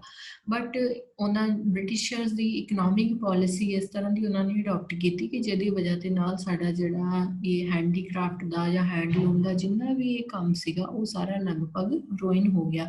ਔਰ ਇੰਡੀਪੈਂਡੈਂਸ ਤੋਂ ਬਾਅਦ ਪਾਰਟੀਸ਼ਨ ਹੋਣ ਦੇ ਕਰਕੇ ਜਿਹੜਾ ਵੈਸੇ ਹੀ ਆਲਮੋਸਟ ਜਿਹੜੇ ਮੁਸਲਿਮ ਆਰਟੀਜ਼ਨ ਸੀ ਉਹ ਪਾਕਿਸਤਾਨ ਮਾਈਗ੍ਰੇਟ ਹੋ ਗਏ, ਜਿਹਦੇ ਕਰਕੇ ਇੰਡੀਆ ਦੇ ਵਿੱਚ ਇਹ ਜਿਹੜੀਆਂ ਸਮਾਲ ਐਂਡ ਕਾਟੇਜ ਇੰਡਸਟਰੀ ਸੀਗੀਆਂ ਉਹਨਾਂ ਦੀ ਡਿਵੈਲਪਮੈਂਟ ਉਹ ਨਹੀਂ ਹੋ ਪਾਈ, ਸਕਿਲਡ ਲੇਬਰ ਇੰਡੀਆ ਦੇ ਵਿੱਚ ਨਹੀਂ ਸੀ। ਸੋ ਮੇਨ ਫੀਚਰਸ ਦੀ ਗੱਲ ਕਰੀਏ ਇੰਡੀਅਨ ਇਕੋਨਮੀ ਦੀ ਅਗਰ ਇੰਡੀਪੈਂਡੈਂਸ ਦੇ ਟਾਈਮ ਤੇ, ਤਾਂ ਇੱਕ ਸਟੈਗਨੈਂਟ ਇਕੋਨਮੀ ਸੀ, ਜਿਹਦੇ ਵਿੱਚ ਕਿ ਅਸੀਂ ਦੇਖਿਆ ਕਿ ਸਟੈਗਨੈਂਟ ਇਸ ਕਰਕੇ ਅਸੀਂ ਇਹ ਟਰਮ ਯੂਜ਼ ਕੀਤੀ ਹੈ ਕਿਉਂਕਿ ਗਰੋਥ ਰੇਟ ਜਿਹੜਾ ਲਗਭਗ ਜ਼ੀਰੋ ਦੇ ਨੇੜੇ ਸੀ, 0.5% ਪਰ ਐਨਮ। 100 ਸਾਲ ਦੇ ਦੌਰਾਨ ਅਗਰ ਅਸੀਂ ਇਹ ਪੂਰਾ 1 ਸੈਂਚੁਰੀ ਦਾ ਅਗਰ ਅਸੀਂ ਪਰ ਕੈਪੀਟਾ ਇਨਕਮ ਦੀ ਗਰੋਥ ਰੇਟ ਜਾਂ GDP ਦੀ ਗਰੋਥ ਰੇਟ ਦੇਖੀਏ ਤਾਂ that was nearly 0.5% and that is negligible. ਇਸ ਕਰਕੇ ਇਕੋਨਮੀ ਦੇ ਵਿੱਚ ਸਟੈਗਨੇਸ਼ਨ ਨੂੰ ਦੇਖਦੇ ਹੋਏ ਸਟੈਗਨੈਂਟ ਇਕੋਨਮੀ ਦੇ ਤੌਰ ਤੇ ਅਸੀਂ ਇੰਡੀਅਨ ਇਕੋਨਮੀ ਨੂੰ at the time of independence recognise ਕਰ ਸਕਦੇ ਹਾਂ। ਬੈਕਵਰਡ ਇਕੋਨਮੀ ਸੀ ਕਿਉਂਕਿ ਪਾਪੂਲੇਸ਼ਨ ਬਹੁਤ ਜ਼ਿਆਦਾ poor C, ਇਲਿਟਰੇਸੀ C, low per capita income, standard of living ਬਹੁਤ ਜ਼ਿਆਦਾ ਪੂਅਰ, ਤੋਂ ਇਹ ਸਾਰੀਆਂ ਚੀਜ਼ਾਂ ਦੇ ਕਰਕੇ ਬੈਕਵਰਡ ਇਕੋਨਮੀ ਦੇ ਤੌਰ ਤੇ ਅਸੀਂ ਦੇਖ ਸਕਦੇ ਹਾਂ। ਪਾਪੂਲੇਸ਼ਨ ਦੀ ਜਿਹੜੀ ਪ੍ਰੋਬਲਮ ਕਿ ਡੈਥ ਰੇਟ ਦੀ ਅਗਰ ਗੱਲ ਕਰੀਏ ਬਹੁਤ ਜ਼ਿਆਦਾ ਹਾਈ ਸੀਗਾ, ਠੀਕ ਹੈ। ਤਾਂ ਅਗਰ ਅਸੀਂ ਦੇਖੀਏ death rate 27 per 1000, birth rate 1950-51 ਦੇ ਵਿੱਚ 40 per 1000 ਜੋ ਕਿ ਬਹੁਤ ਜ਼ਿਆਦਾ ਹਾਈ ਹੈਗਾ। ਤੇ ਇਲਿਟਰੇਸੀ ਬਹੁਤ ਜ਼ਿਆਦਾ ਸੀ, 83% of the population was illiterate in 1950-51। ਉਹਦੇ ਵਿੱਚ ਵੀ ਅੱਗੇ ਜਿੱਦਾਂ ਮੈਂ ਪਹਿਲੇ ਵੀ ਡਿਸਕਸ ਕੀਤਾ ਸੀ ਕਿ ਇਹਦੇ ਵਿੱਚ ਵੀ ਜਿਹੜੀ ਜਿੰਨੇ ਵੀ ਲਿਟਰੇਟ ਲੋਕ ਸੀਗੇ ਉਹਨਾਂ ਵਿੱਚ ਵੀ ਜ਼ਿਆਦਾ ਸ਼ੇਅਰ ਕਿਹਦਾ ਸੀ, ਮੇਲ ਪਾਪੂਲੇਸ਼ਨ ਦਾ। ਫੀਮੇਲ ਜਿਹੜੀ ਪਾਰਟਿਸਿਪੇਸ਼ਨ ਸੀਗੀ ਉਹ ਲਿਟਰੇਸੀ ਦੇ ਵਿੱਚ ਬਹੁਤ ਜ਼ਿਆਦਾ ਘੱਟ ਸੀ। ਸੋ ਹਾਈ ਡੈਥ ਰੇਟ ਜਿਹੜਾ ਹੋਣ ਦੀ ਵਜ੍ਹਾ ਦੇ ਨਾਲ ਪਾਪੂਲੇਸ਼ਨ ਗਰੋਥ ਕਾਫੀ ਘੱਟ ਸੀ। ਜਦੋਂ ਅੱਜ ਅਗਰ ਅਸੀਂ ਗੱਲ ਕਰੀਏ ਤਾਂ ਇੰਡੀਆ ਦੇ ਵਿੱਚ ਪਾਪੂਲੇਸ਼ਨ ਗਰੋਥ ਬਹੁਤ ਜ਼ਿਆਦਾ ਆ, ਬਟ ਉਸ ਟਾਈਮ ਤੇ ਪਾਪੂਲੇਸ਼ਨ ਗਰੋਥ ਕਿਉਂ ਜ਼ਿਆਦਾ ਨਹੀਂ ਸੀਗੀ ਇੰਡੀਪੈਂਡੈਂਸ ਦੇ ਟਾਈਮ ਤੇ, ਕਿਉਂਕਿ ਬਰਥ ਰੇਟ ਤਾਂ ਹਾਈ ਸੀਗਾ ਲੇਕਿਨ ਡੈਥ ਰੇਟ ਵੀ ਬਹੁਤ ਜ਼ਿਆਦਾ ਹਾਈ ਸੀ, ਜਿਹਦੀ ਵਜ੍ਹਾ ਦੇ ਨਾਲ ਇੰਡੀਆ ਦੇ ਵਿੱਚ ਪਾਪੂਲੇਸ਼ਨ ਦਾ ਗਰੋਥ ਰੇਟ ਕੋਈ ਜ਼ਿਆਦਾ ਨਹੀਂ ਸੀ। ਸੋ ਉਹਦਾ ਕਾਰਨ ਕੀ ਸੀਗਾ ਕਿ ਡੈਥ ਰੇਟ ਇੰਨਾ ਜ਼ਿਆਦਾ ਹਾਈ ਸੀ, ਪੋਵਰਟੀ, ਬੈਕਵਰਡਨੈਸ, ਕੋਈ ਹਸਪੀਟਲ ਨਹੀਂ ਸੀਗੇ, ਕੋਈ ਲੋਕਾਂ 'ਚ ਅਵੇਅਰਨੈਸ ਨਹੀਂ ਸੀ, ਪੜ੍ਹੇ ਲਿਖੇ ਲੋਕ ਨਹੀਂ, ਅਰਬਨ ਏਰੀਆਜ਼ ਦੇ ਵਿੱਚ ਨਹੀਂ ਰਹਿ ਰਹੇ, ਤਾਂ ਮੈਡੀਕਲ ਫੈਸਿਲਿਟੀਜ਼ ਤੱਕ ਰੀਚ ਜ਼ਿਆਦਾ ਨਾ ਹੋਣ ਦੀ ਵਜ੍ਹਾ ਦੇ ਨਾਲ ਵੀ ਜਿਹੜਾ ਜਾਂ ਉਹਨਾਂ ਦੀ ਜਿਹੜੀ ਅਵੇਅਰਨੈਸ ਦੀ ਘਾਟ, ਬੈਕਵਰਡਨੈਸ ਦੀ ਵਜ੍ਹਾ ਦੇ ਨਾਲ ਵੀ ਡੈਥ ਰੇਟ ਇੰਡੀਆ ਦੇ ਵਿੱਚ ਬਹੁਤ ਹਾਈ ਸੀ, ਜਿਹਦੇ ਕਰਕੇ ਓਵਰਆਲ ਜਿਹੜਾ ਗਰੋਥ ਰੇਟ ਆਫ ਪਾਪੂਲੇਸ਼ਨ ਉਹ ਲਗਾਤਾਰ ਲੋ ਬਣਿਆ ਰਿਹਾ।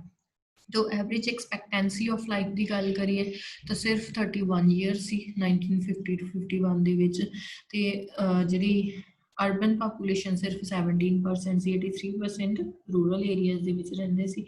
ਤਾਂ ਇਹ ਸਾਰੀ ਜਿਹੜੀ ਪ੍ਰੋਬਲਮਸ ਪਾਪੂਲੇਸ਼ਨ ਨੂੰ ਫੇਸ ਕਰਨੀਆਂ ਪੈ ਰਹੀਆਂ ਸੀ। ਸੋ ਐਗਰੀਕਲਚਰ ਬਹੁਤ ਜ਼ਿਆਦਾ ਬੈਕਵਰਡ, ਪ੍ਰੋਡਕਸ਼ਨ ਵਾਈਜ਼ ਵੀ ਐਂਡ ਪ੍ਰੋਡਕਟਿਵਿਟੀ ਵਾਈਜ਼ ਵੀ, ਕੋਈ ਮਾਡਰਨ ਫੈਸਿਲਿਟੀਜ਼ ਨਹੀਂ ਐਗਰੀਕਲਚਰ ਦੇ ਵਿੱਚ, ਕੋਈ ਮਾਡਰਨ ਇਰੀਗੇਸ਼ਨ ਟੈਕਨੀਕਸ ਨਹੀਂ, ਕੋਈ ਮਾਡਰਨ ਜਿਹੜੀਆਂ ਕੋਈ ਇੱਦਾਂ ਦਾ ਜਿਹੜੀਆਂ ਟੈਕਨੋਲੋਜੀ ਅੱਜ ਅਸੀਂ ਦੇਖਦੇ ਹਾਂ ਯੂਜ਼ ਨਹੀਂ ਹੋ ਰਹੀ ਸੀ। ਇੰਡਸਟਰੀਜ਼ ਦੇ ਵਿੱਚ ਵੀ ਜ਼ਿਆਦਾਤਰ ਪ੍ਰੋਡਕਸ਼ਨ ਮਾੜੀ ਮੋਟੀ ਜੋ ਹੋ ਰਹੀ ਸੀਗੀ ਉਹ ਕੰਜ਼ਿਊਮਰ ਗੁੱਡਸ ਹੀ ਹੋ ਰਹੀ ਸੀ। ਬੇਸਿਕ ਐਂਡ ਹੈਵੀ ਇੰਡਸਟਰੀਜ਼ ਦੇ ਨਾਮ ਤੇ ਇੰਡੀਆ ਦੇ ਵਿੱਚ ਕੁਝ ਨਹੀਂ ਸੀਗਾ, ਪ੍ਰੋਡਕਸ਼ਨ ਬਹੁਤ ਜ਼ਿਆਦਾ ਘੱਟ ਸੀ। ਸੋ ਔਰ ਜੋ ਇੰਡੀਆ ਦੀਆਂ ਸਮਾਲ ਐਂਡ ਕਾਟੇਜ ਇੰਡਸਟਰੀਜ਼ ਉਹ ਇਨਫੈਂਸੀ ਸਟੇਜ ਦੇ ਵਿੱਚ ਹੀ ਸੀਗੀਆਂ ਅਜੇ। ਸੋ ਇਕਨੋਮਿਕ ਓਵਰਹੈਡ ਕੈਪੀਟਲ ਦਾ ਮਤਲਬ ਹੈ ਕਿ ਦੇਸ਼ ਦੇ ਵਿੱਚ ਅਗਰ ਅਸੀਂ ਇਨਫਰਾਸਟਰਕਚਰ ਦੀ ਡਿਵੈਲਪਮੈਂਟ ਦੀ ਗੱਲ ਕਰੀਏ ਬਹੁਤ ਜ਼ਿਆਦਾ ਘੱਟ ਸੀ, ਨਾ ਜ਼ਿਆਦਾ ਪੱਕੇ ਰੋਡ ਸੀ, ਨਾ ਕੋਈ ਟਰਾਂਸਪੋਰਟੇਸ਼ਨ ਫੈਸਿਲਿਟੀਜ਼, ਨਾ ਸਕੂਲਸ, ਹਸਪੀਟਲਸ, ਨਾ ਕੋਈ ਜ਼ਿਆਦਾ ਪਾਵਰ ਜਨਰੇਸ਼ਨ। ਪਿੰਡ ਅੱਜ ਅਸੀਂ ਦੇਖਦੇ ਹਾਂ ਆਲਮੋਸਟ ਹਰੇਕ ਪਿੰਡ ਦੇ ਵਿੱਚ, ਹਰੇਕ ਸ਼ਹਿਰ ਦੇ ਵਿੱਚ ਸਾਨੂੰ ਪਾਵਰ ਸਪਲਾਈ ਮਿਲਦੀ ਹੈ, ਇਲੈਕਟ੍ਰੀਸਿਟੀ ਦੀ ਸਪਲਾਈ ਹੈ, ਲੇਕਿਨ ਉਸ ਵਕਤ ਇੱਦਾਂ ਦਾ ਜੋ ਸਿਚੁਏਸ਼ਨ ਆ ਉਹ ਨਹੀਂ ਦੇਖਣ ਨੂੰ ਮਿਲਦੀ ਸੀ। ਸੋ ਅਗਰ ਅਸੀਂ 1948-49 ਦੀ ਗੱਲ ਕਰੀਏ ਤਾਂ ਸਿਰਫ ਦੇਸ਼ ਦੇ 3000 ਵਿਲੇजेस ਹੀ ਇਲੈਕਟ੍ਰੀਫਾਈਡ ਸੀਗੇ, ਬਾਕੀ ਸਾਰੇ ਪਿੰਡਾਂ ਦੇ ਵਿੱਚ ਕੋਈ ਵੀ ਜਿਹੜੀ ਇਲੈਕਟ੍ਰੀਸਿਟੀ ਦੀ ਫੈਸਿਲਿਟੀ ਆ ਉਹ ਨਹੀਂ ਸੀ। ਸੋ ਬਹੁਤ ਜ਼ਿਆਦਾ ਘੱਟ ਹੀ, ਛੋਟਾ ਨੰਬਰ 3000 ਵਿਲੇजेस ਦੇ ਵਿੱਚ ਹੀ ਇਲੈਕਟ੍ਰੀਸਿਟੀ ਪ੍ਰੋਵਾਈਡਡ ਸੀ। कैपिटल फॉर्मेशन बहुत घट सी। हुण किसी भी देश की डिवेलपमेंट दे पाथ ते कोई कंट्री अपने आप नू मेनटेन रखे उहदे लई बड़ा जरूरी हुंदा है कैपिटल फॉर्मेशन। तो किसी भी अगर कंट्री दे विच कैपिटल फॉर्मेशन का रेट हाई होएगा तो डिवेलपमेंट भी मैनीफोल्ड होएगी। लेकिन इंडिपेंडेंस के टाइम ते गल करिए तो इंडिया दे विच जिहड़ी कैपिटल फॉर्मेशन सी वो बहुत घट सी। हुण कैपिटल फॉर्मेशन का मतलब की हुंदा कि GDP का वो शेयर जिहड़ा कि इकोनॉमी दे विच फ्रैशली रीइनवैसट किया जाता है। कैपिटल नू इनक्रीज करन दे लई GDP का शेयर जिन्ना भी है जिहड़ा वो रीइनवैसट किया जाता है इकोनॉमी दे विच। हुण सपोज अगर 100 रुपया GDP है उहदे विचों 20 रुपए असीं रीइनवैसट करते उहनूं होर किते कंज्यूम नहीं कीता उहदी इन्वैसटमेंट करती। हुण ये जिहड़ी 20 रुपए की इन्वैसटमेंट आ अगे होर ज़्यादा इहदे तो प्रॉफिट आएगा, होर ज़्यादा GDP इनक्रीज होएगी और कंट्री जिहड़ी आ डिवेलपमेंट के पाथ ते अगे चलती रहेगी। बट उस टाइम ते अगर असीं गल करिए तो देश दे विच नैट डोमैसटिक प्रोडक्ट का NDP का सिर्फ 6.8% से कैपिटल फॉर्मेशन और डिवेलपमेंट परपज़ के लिए लगभग सानू 25 तो 30% तक ये जिहड़ा कैपिटल फॉर्मेशन का रेट है वो रखना चाहिए। सो सेविंग्स बहुत घट सी होनी क्योंकि GDP दे विचों जो असी कैपिटल फॉर्मेशन करनी आ उन्होंने रीइनवैसट करना वो होएगा कितों। अगर सेविंग्स होणगियां तो रीइनवैसट होएगा बट सेविंग्स बहुत घट सी। सेविंग्स कदों होणगियां जो लोगों की इनकम हो रही है तो उस वक्त पुअर पापूलेशन सी, सेविंग्स है नहीं सी जिहदे करके अगे रीइनवैसटमेंट नहीं हो पा रही सी। तो इस करके कैपिटल फॉर्मेशन का जिहड़ा रेट सीगा वो बहुत ज़्यादा घट सी जो कि अगे फर्दर कंट्री की अंडर डिवेलपमेंट दे विच जो सी वो योगदान दे रहा सी। फॉरन ट्रेड की गल करिए, वॉल्यूम ऑफ फॉरन ट्रेड की गल करिए तो इंडिया का फॉरन ट्रेड जो काफ़ी स्मॉल सी। इंडिपेंडेंस तो पहला कोई ज़्यादा इहदा वड्डा अमाउंट नहीं सी। 1939 दे विच जिहड़ा फॉरन ट्रेड सीगा ओदी जो वैल्यू सी वो लगभग 321 करोड़ रुपीज़ सी जिहदे विच के 169 करोड़ दे एक्सपोर्ट्स एंड 152 करोड़ दे इंपोर्ट्स सी।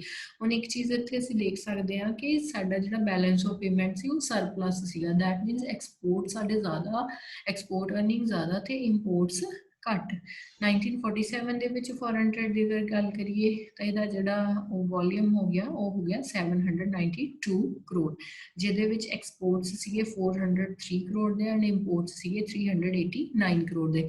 मतलब स्टिल 1947-48 दे विच भी साडा बैलेंस ऑफ पेमेंट सरप्लस सीगा। दैट मीनस एक्सपोर्ट्स साडे एक्सपोर्ट्स की वैल्यू ज़्यादा सी एंड इंपोर्ट्स की वैल्यू घट सी।